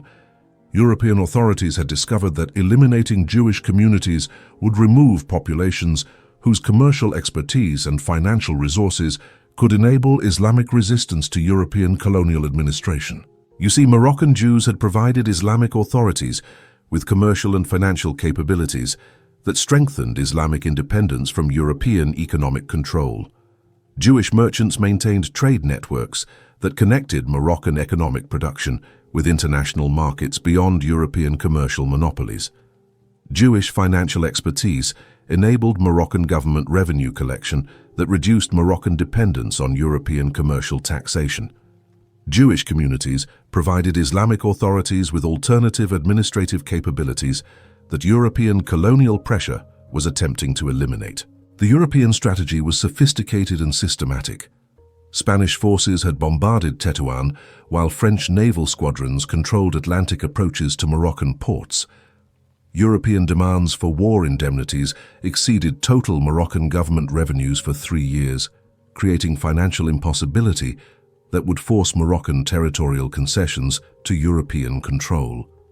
European occupation authorities would then implement administrative policies requiring Jewish expulsion as security measures against populations whose loyalty to Islamic, rather than Christian authority, represented potential threat to European colonial stability. Moses understood immediately that Moroccan Jewish persecution was a component of systematic European strategy for eliminating Islamic independence through elimination of Jewish capabilities that enabled Islamic resistance to European colonial pressure. European success in Morocco would establish precedents for Jewish elimination throughout Islamic territories as European expansion continued across Africa and Asia. Jewish survival in Islamic territories required preventing European colonial success that was depending on Jewish elimination for achieving colonial stability. Consider the strategic implications for global Jewish survival. Islamic territories provided Jewish communities with protection that Christian European expansion was systematically eliminating. European colonial success that required Jewish elimination from Islamic territories would destroy the foundation of Jewish security that centuries of Islamic tolerance had created. Jewish communities would face global persecution as European Christian expansion eliminated both Islamic protection and Jewish capabilities for self-defense. But Moses also recognized that Moroccan crisis created opportunities for demonstrating Islamic-Jewish cooperation that could strengthen Islamic resistance to European colonial pressure, while providing Jewish communities with permanent protection through Islamic strategic alliance against European Christian expansion. Islamic authorities needed financial and commercial capabilities for maintaining independence against European pressure. Jewish resources could provide Islamic strategic assistance, while Islamic protection could guarantee Jewish survival against European persecution. The challenge was coordinating international intervention that could prevent Moroccan collapse, while avoiding European military escalation that could trigger comprehensive European war against Islamic independence. Moses needed to provide Moroccan authorities with financial assistance that would enable payment of European indemnities while coordinating international pressure that would prevent European territorial occupation that Jewish assistance had enabled Morocco to avoid. Moses's approach required unprecedented personal risk that could have resulted in his detention by European military forces if European authorities interpreted his intervention as enemy assistance to Islamic resistance against legitimate European colonial expansion. Moses traveled to Morocco during active European blockade through Ottoman diplomatic channels that provided him with Islamic diplomatic protection while demonstrating Islamic-Jewish cooperation against European Christian pressure. The journey itself demonstrated the international scope of Moses's humanitarian networks. Ottoman authorities provided Moses with diplomatic credentials that enabled safe passage through European-controlled territories. Jewish communities across the Mediterranean provided intelligence about European military operations that enabled Moses to reach Moroccan authorities without encountering European naval forces. Islamic authorities in multiple territories coordinated protective arrangements that demonstrated Islamic commitment to Jewish safety during humanitarian missions that served Islamic strategic interests. The audience with Sultan Hassan took place in Fez on December 18, 1863, under circumstances that demonstrated both Moroccan desperation and Islamic recognition of Jewish strategic value for Islamic resistance to European pressure. Hassan Tharai received Moses in private session that lasted 2 days, unprecedented access for foreign Jewish representative addressing Islamic domestic and foreign policy. The Sultan's detailed discussions of European pressure revealed Islamic understanding that Jewish assistance was essential for Islamic independence against European colonial expansion. Here's what made Moses's Moroccan intervention revolutionary.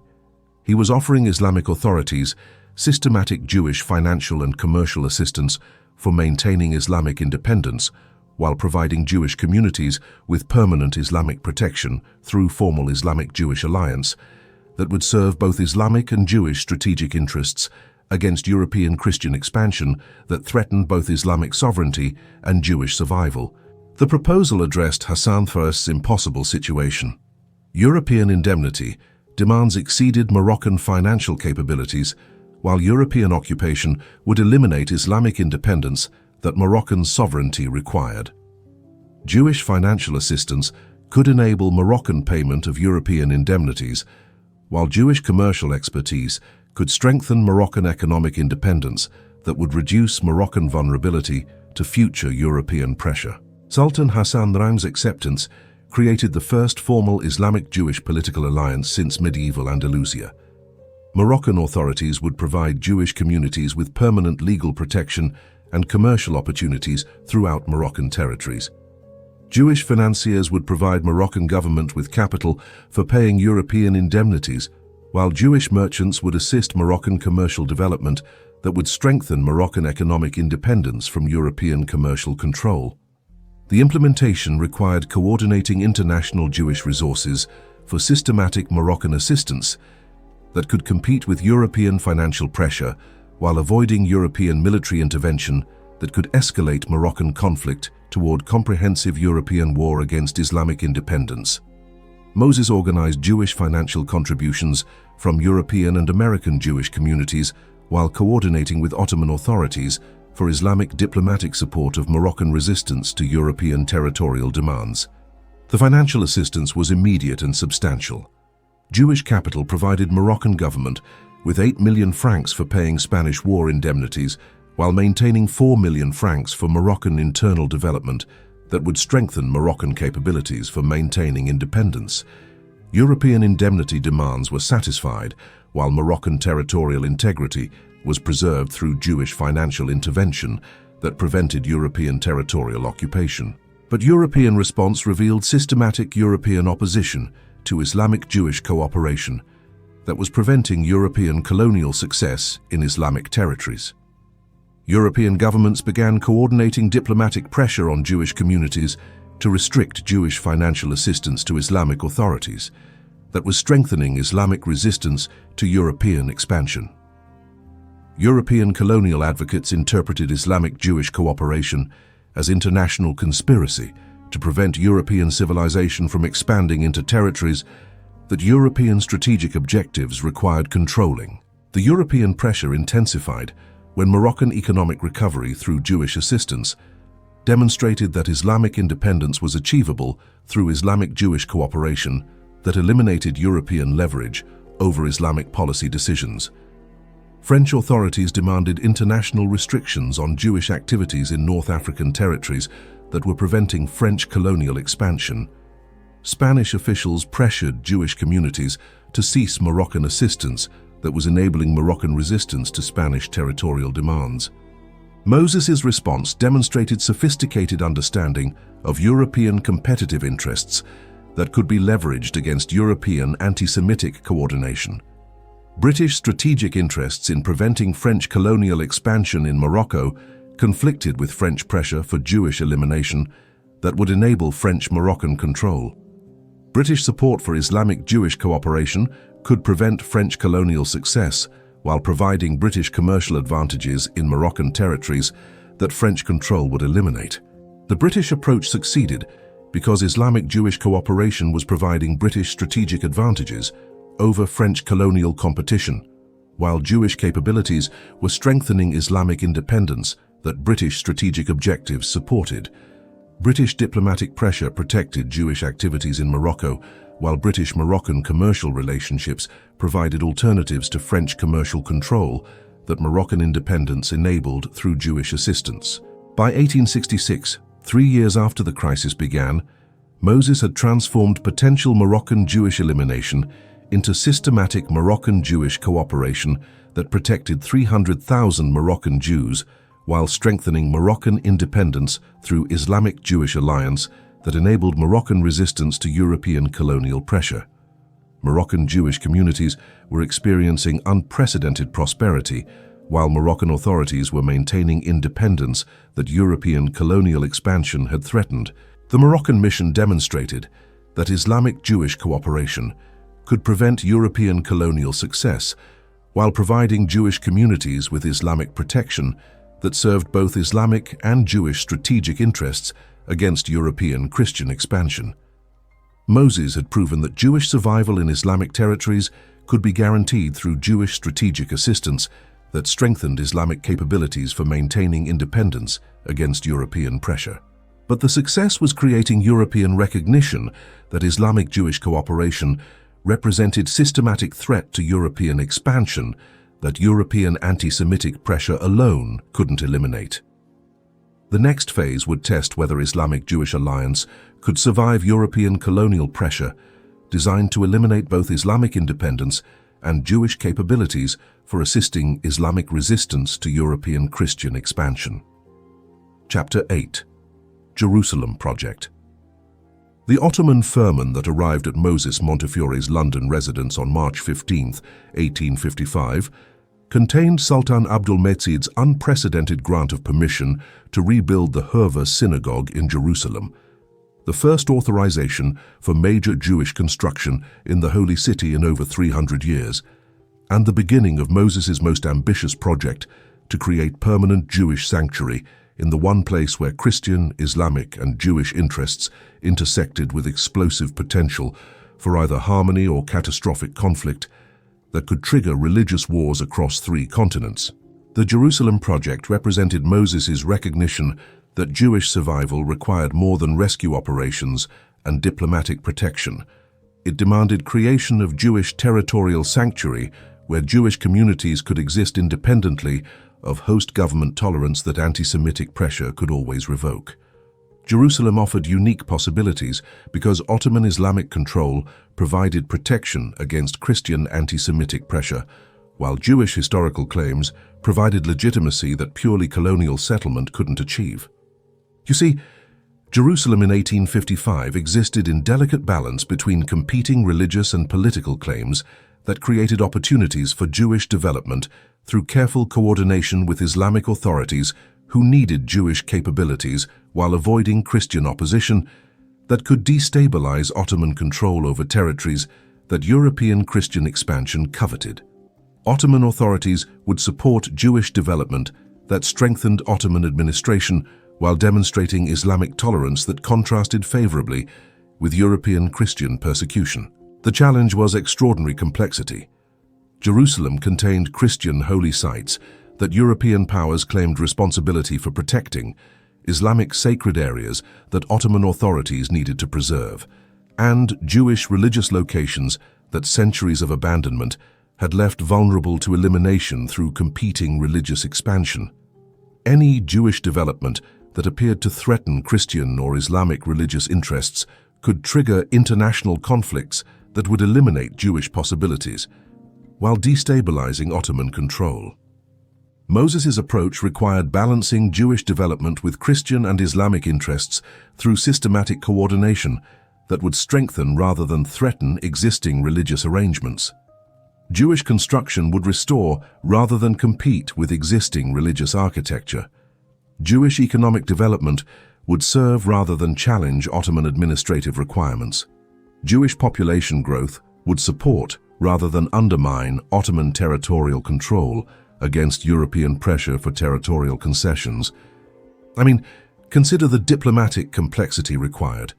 Moses needed Ottoman authorization for Jewish development that wouldn't trigger European Christian intervention claiming protection of Christian holy sites. He required European acceptance of Jewish construction that wouldn't create European pressure on Ottoman authorities to restrict Jewish activities. Most importantly, he needed Islamic religious approval for Jewish development that would demonstrate Islamic tolerance while serving Islamic strategic interests against European Christian expansion.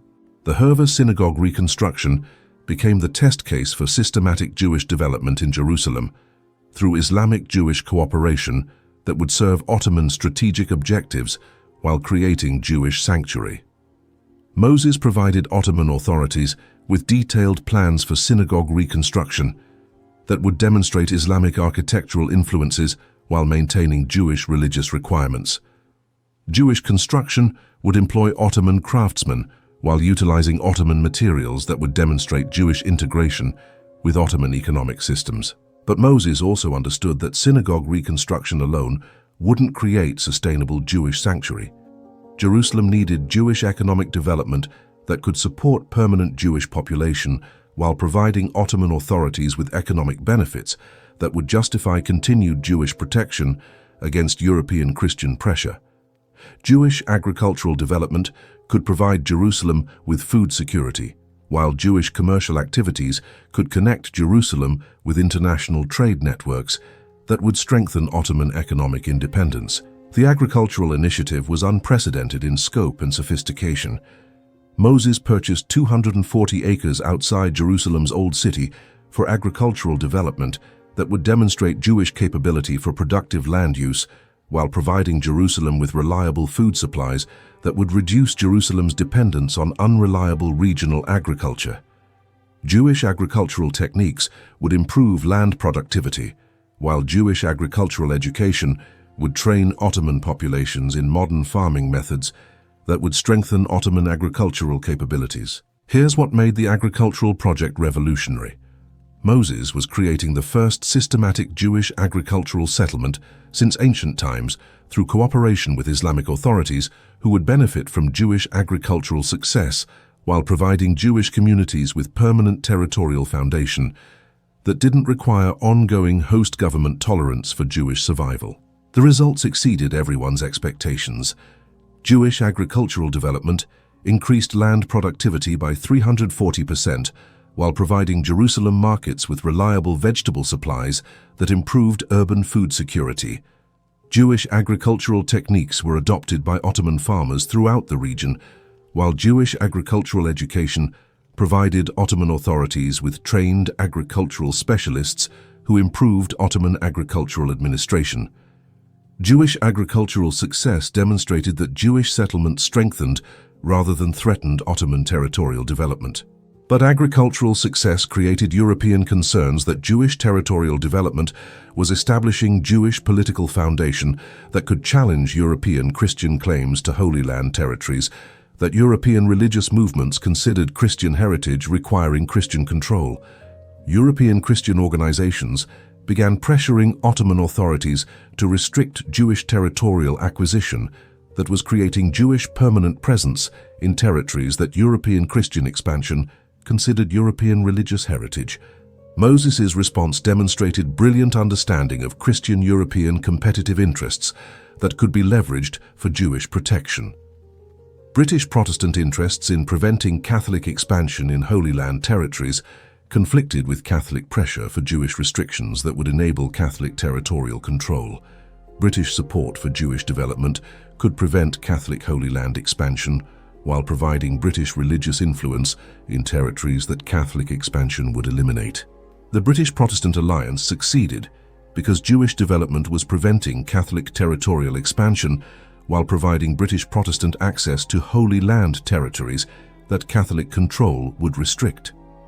British diplomatic protection of Jewish activities demonstrated Protestant commitment to religious freedom that contrasted favorably with Catholic religious persecution, while British-Jewish cooperation provided British strategic advantages in territories that Catholic expansion threatened. The educational component of the Jerusalem project created permanent foundation for Jewish intellectual development that would serve Jewish survival beyond immediate territorial considerations. Moses established the first modern Jewish educational institution in Jerusalem, with curriculum that combined traditional Jewish learning with modern technical education that would provide Jewish communities with capabilities for economic and political development in modern circumstances.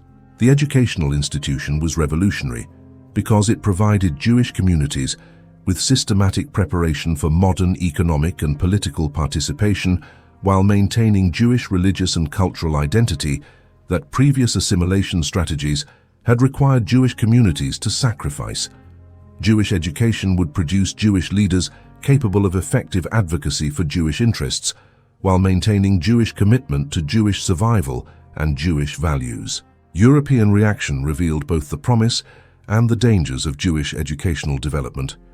European liberals supported Jewish educational advancement as evidence of Jewish modernization that would enable Jewish integration with European civilization. European conservatives opposed Jewish educational development as threat to European cultural supremacy that would create Jewish competitive advantages over European populations who were receiving inferior educational preparation. The opposition intensified when Jewish educational success demonstrated that Jewish intellectual capabilities exceeded European expectations, while Jewish commitment to Jewish identity remained stronger than European assimilation strategies had anticipated. European anti-Semitic movements began interpreting Jewish educational achievement as evidence of Jewish intellectual conspiracy to control European civilization through superior Jewish educational preparation. But educational success was also attracting Jewish support from communities worldwide, who recognized Jerusalem Educational Institution as foundation for Jewish intellectual renewal that could strengthen Jewish capabilities for addressing persecution threats that were emerging across Europe and Islamic territories. Jewish communities provided financial support for educational expansion while sending their most promising young people to Jerusalem for advanced education that would prepare them for Jewish community leadership.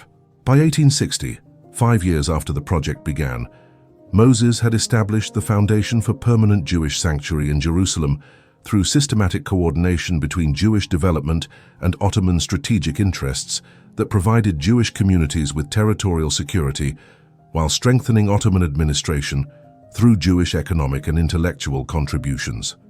Jewish agricultural development was providing food security, while Jewish educational institution was training administrative specialists who served Ottoman territorial development requirements.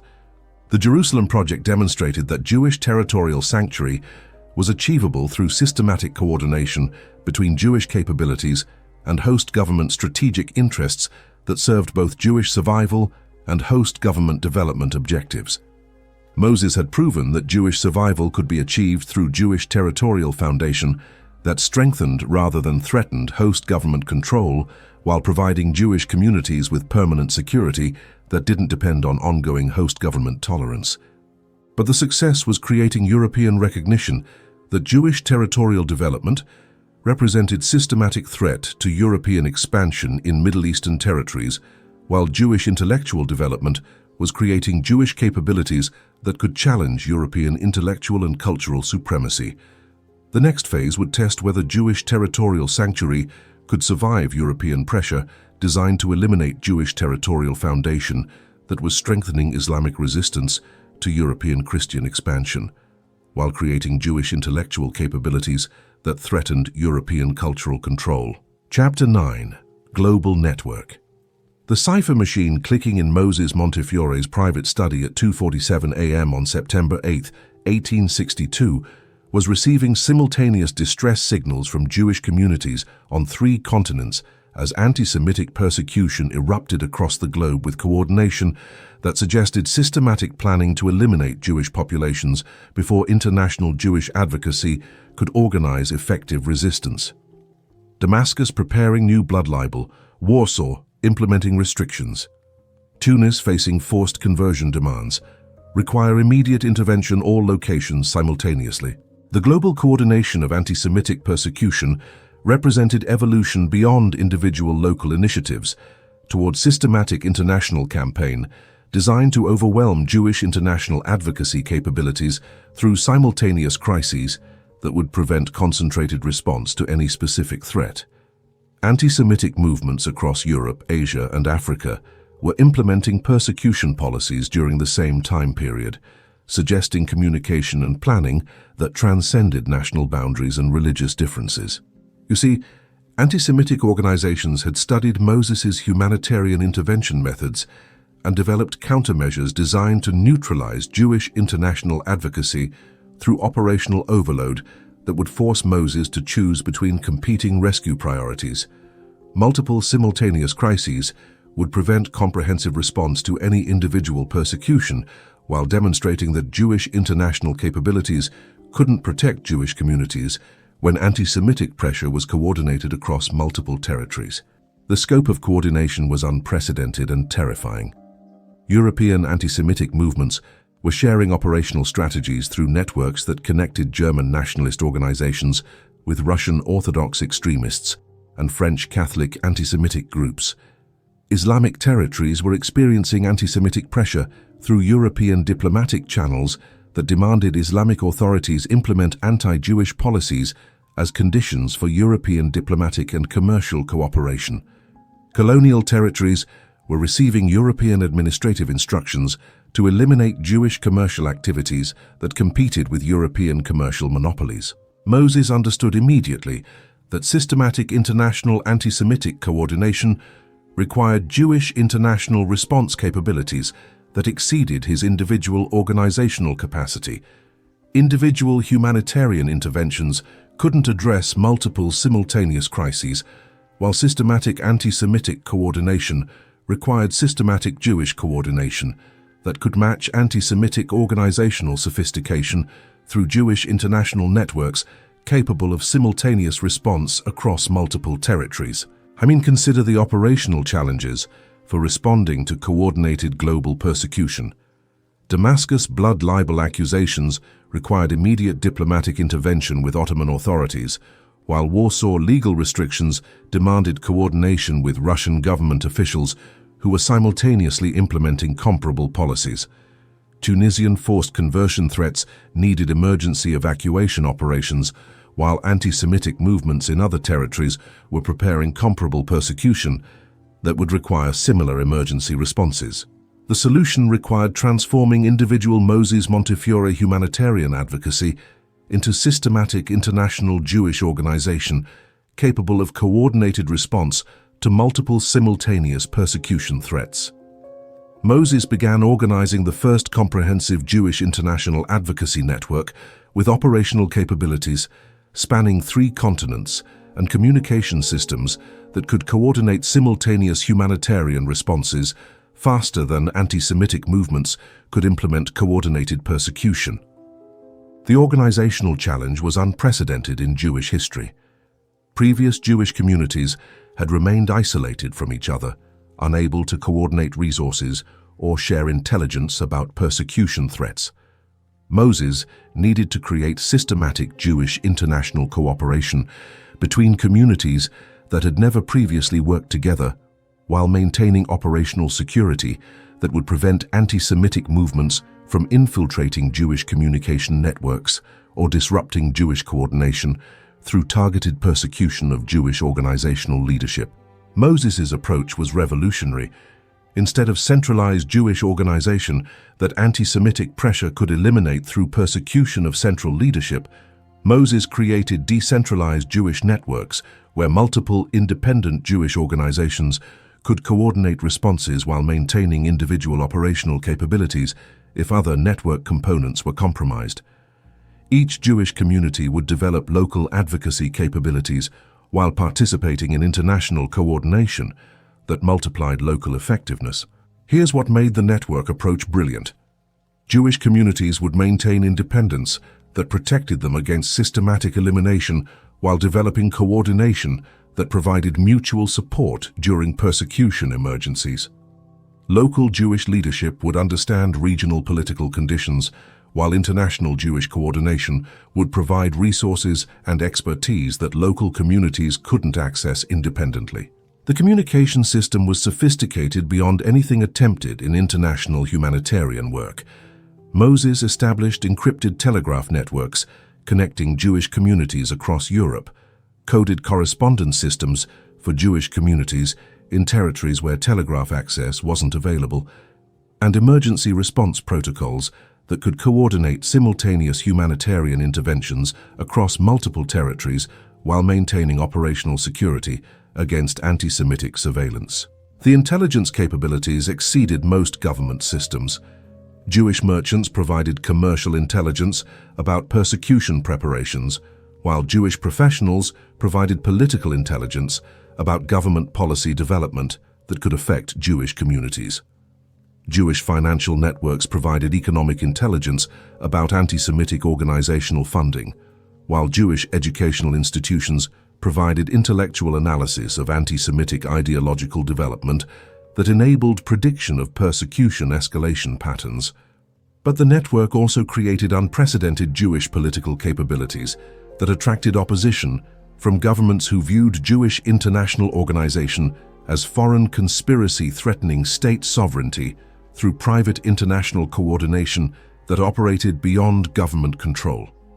European authorities began investigating Jewish communication networks as potential espionage operations, while Ottoman officials questioned whether Jewish international organization served Ottoman interests or foreign influence that could compromise Ottoman independence. The first major test came during winter 1862-1863, when coordinated anti-Semitic persecution erupted simultaneously in 7 territories spanning 3 continents. Damascus blood libel accusations coincided with Warsaw commercial restrictions, Tunisian forced conversion demands, Romanian citizenship elimination proposals, Moroccan expulsion threats, Russian deportation preparations, and Austrian administrative persecution, creating comprehensive crisis that would have overwhelmed individual humanitarian responses. The network response demonstrated capabilities that impressed professional military observers. Simultaneous diplomatic interventions were coordinated across multiple territories, while emergency evacuation operations moved threatened Jewish populations to safety before persecution could escalate to violence. Financial pressure was applied to governments supporting persecution, while alternative economic relationships were offered to governments willing to provide Jewish protection. The entire coordinated response was completed within 6 weeks while maintaining operational security that prevented anti-Semitic movements from disrupting Jewish operations. European governments realized that Jewish international organization possessed operational capabilities that exceeded most government international coordination, while Jewish intelligence networks provided information that government diplomatic services couldn't access through official channels. Some European officials began viewing Jewish international capabilities as potential strategic asset that could serve European objectives, while other European authorities interpreted Jewish organization as threat to European sovereignty that required elimination. The success attracted requests for Jewish international assistance from non-Jewish minority populations, facing persecution that their own communities couldn't address through individual advocacy. Armenian communities requested Jewish assistance for Ottoman intervention against Armenian persecution. Greek minorities sought Jewish support for protection against Turkish administrative pressure. Various Christian minorities asked Jewish networks to coordinate international pressure against Islamic persecution of Christian populations. Moses' response revealed sophisticated understanding of minority protection that extended beyond specifically Jewish advocacy toward comprehensive humanitarian intervention that could serve multiple minority populations while strengthening Jewish security through alliance with other minorities, facing comparable persecution threats. Jewish international networks could provide humanitarian services to multiple minority populations while developing political coalition that could resist majority persecution more effectively than individual minority advocacy. But expansion toward comprehensive minority protection also created political opposition from majority populations who viewed Jewish humanitarian advocacy as foreign conspiracy to protect minorities whose loyalty to majority government authority was questionable.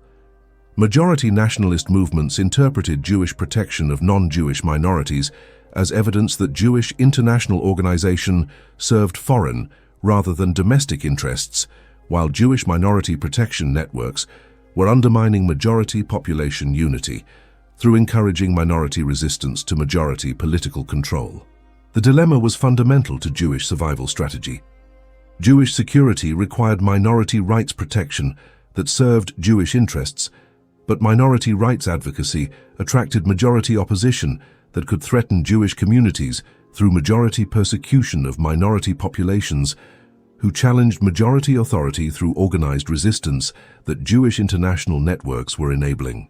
By 1865, 3 years after the network formation, Moses had created the most sophisticated international humanitarian organization in history, with operational capabilities that spanned 3 continents and response systems that could coordinate simultaneous interventions across multiple territories while maintaining communication security that protected Jewish communities from persecution targeting that could compromise Jewish organizational effectiveness. The global network phase demonstrated that Jewish survival in the modern world required Jewish international organization capable of systematic humanitarian intervention that could address multiple simultaneous persecution threats while maintaining operational effectiveness that individual Jewish advocacy couldn't achieve. Moses had created the foundation for permanent Jewish international advocacy that could protect Jewish communities worldwide while serving broader humanitarian objectives that strengthened Jewish security through alliance with other populations facing comparable persecution. But the success was creating opposition from governments and majority populations who viewed Jewish international organization as systematic threat to state sovereignty and majority population control that required elimination through coordinated pressure against Jewish organizational capabilities. The next phase would test whether Jewish international networks could survive government pressure designed to eliminate Jewish organizational effectiveness while maintaining humanitarian capabilities that Jewish survival required. Chapter 10. Final Crusade. The urgent summons that shattered Moses Montefiore's 90th birthday celebration on October 24, 1874, came through emergency channels that hadn't been activated since the Damascus crisis. Systematic persecution coordinating across Eastern Europe, Romania implementing citizenship elimination, Serbia planning expulsion, Bulgaria preparing forced conversion, Russian authorities withdrawing protection agreements. Coordinated European action suggests a final solution is approaching. Your immediate intervention required for survival of 3.2 million Eastern European Jews. At age 90, Moses faced the greatest humanitarian crisis of his career. As Eastern European governments coordinated systematic elimination of Jewish populations through legal procedures that would appear constitutional while achieving genocidal objectives. European anti-Semitic movements had developed sophisticated strategies for eliminating Jewish communities without triggering international humanitarian intervention that individual persecution episodes had previously enabled Moses to organize successfully. You see, the 1874 Eastern European crisis represented culmination of 30 years of European anti-Semitic strategic development designed specifically to neutralize Jewish international advocacy capabilities that Moses had created. Simultaneous persecution across multiple territories would prevent concentrated international response, while coordinated legal elimination would avoid violent persecution that could trigger international humanitarian intervention. European governments would achieve Jewish elimination through administrative procedures that appeared democratically legitimate, while serving nationalist objectives that European populations supported. The coordination was unprecedented in anti-Semitic history. Romanian constitutional conventions were drafting citizenship legislation that would eliminate Jewish legal existence, while Serbian parliamentary proceedings were developing expulsion laws that would force Jewish departure within 6 months. Bulgarian administrative regulations were implementing conversion requirements that would eliminate Jewish religious identity, while Russian bureaucratic procedures were withdrawing protection agreements that had prevented Jewish persecution since the 1859 intervention. Moses understood that coordinated Eastern European persecution represented systematic European strategy for eliminating the 3.2 million Eastern European Jews who comprised over 60% of world Jewish population.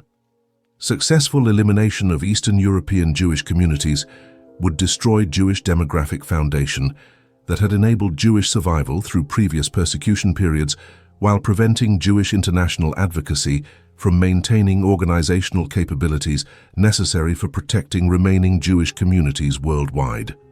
Consider the scope of potential disaster. Eastern European Jewish communities included the world's largest concentrations of Jewish scholarship, commercial expertise, and cultural development that had flourished under Islamic and Orthodox protection for centuries. Their elimination would destroy intellectual and economic resources that Jewish communities worldwide depended on for religious leadership, commercial networks, and cultural continuity that enabled Jewish identity maintenance across dispersed populations. But Moses also recognized that Eastern European crisis created his final opportunity for demonstrating Jewish international capabilities that could prevent systematic Jewish elimination while establishing permanent Jewish protection through international relationships that would survive individual government policy changes. European competition for regional influence was creating European incentives for alternative policies that could provide competitive advantages through Jewish cooperation against European rivals supporting Jewish persecution. The challenge was coordinating international intervention at unprecedented scale, while managing personal limitations that age was imposing on his humanitarian capabilities.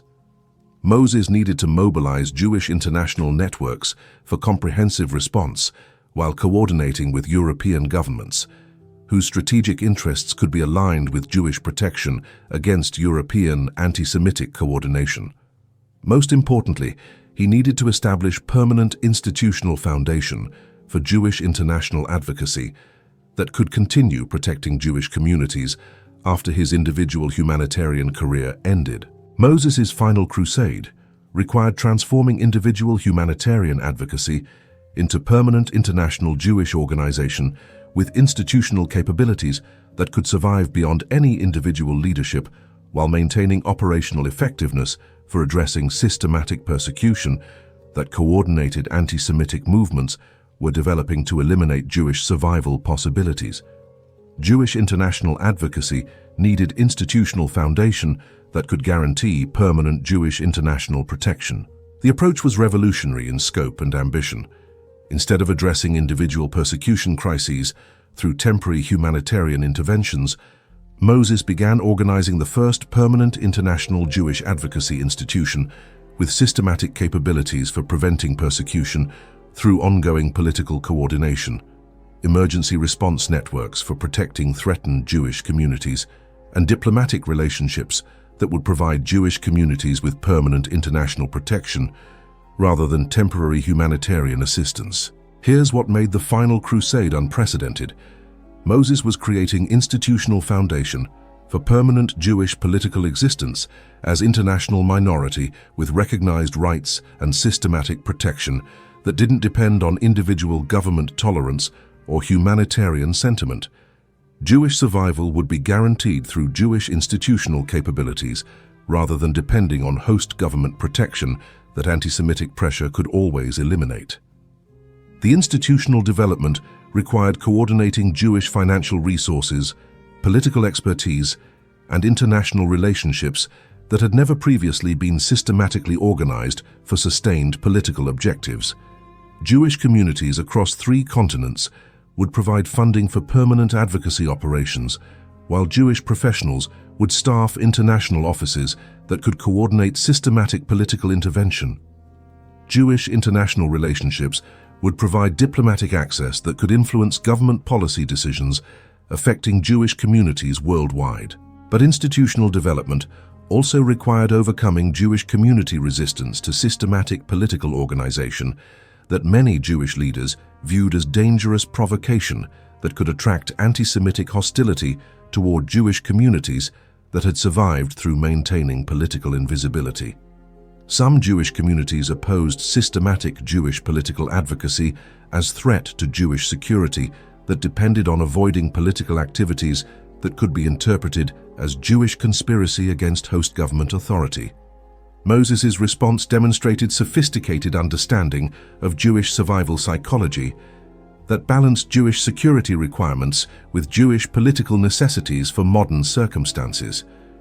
Jewish political organization would enhance rather than threaten Jewish security by providing Jewish communities with systematic protection against anti-Semitic persecution that political invisibility couldn't prevent. Modern anti-Semitic movements were targeting Jewish communities regardless of Jewish political activities, while Jewish political organization could provide protection that Jewish political passivity couldn't achieve. The Ottoman alliance remained crucial for institutional success. Ottoman authorities provided Jewish international organization with diplomatic protection and operational headquarters that European anti-Semitic pressure couldn't eliminate through individual government persecution of Jewish advocacy activities. Ottoman support for Jewish international advocacy demonstrated Islamic commitment to minority protection that strengthened Ottoman international position while providing Jewish communities with institutional sanctuary that European Christian expansion couldn't threaten. European response revealed systematic opposition to Jewish institutional development that transcended individual anti-Semitic movements toward coordinated European strategy for preventing Jewish political organization that could challenge European anti-Semitic coordination. European governments began pressuring Ottoman authorities to restrict Jewish institutional activities, while European anti-Semitic movements intensified propaganda campaigns against international Jewish conspiracy that threatened European civilization through systematic Jewish political organization. The financial warfare was unprecedented in scope and intensity. European banks demanded Ottoman authorities restrict Jewish financial activities that were funding international Jewish advocacy, while European commercial interests pressured Ottoman government to eliminate Jewish commercial advantages that were strengthening Jewish institutional capabilities. European diplomatic services coordinated pressure on Ottoman officials to choose between European cooperation and Jewish protection that was threatening European anti-Semitic objectives. Moses's response demonstrated the full sophistication of Jewish-Ottoman strategic cooperation that had developed through 15 years of collaboration. Ottoman authorities recognized that Jewish institutional success was strengthening Ottoman international position, while Jewish elimination would weaken Ottoman capabilities for resisting European pressure. Ottoman protection of Jewish international organization served Ottoman strategic interests, while Jewish advocacy capabilities served Ottoman resistance to European expansion that threatened Ottoman independence. The crisis resolution required unprecedented coordination between Jewish institutional capabilities, Ottoman strategic support, and European competitive interests that could be aligned against European anti-Semitic coordination. British strategic interests in preventing Russian expansion in Eastern European territories conflicted with Russian support for Eastern European Jewish persecution that would strengthen Russian influence over territories where Jewish elimination was occurring.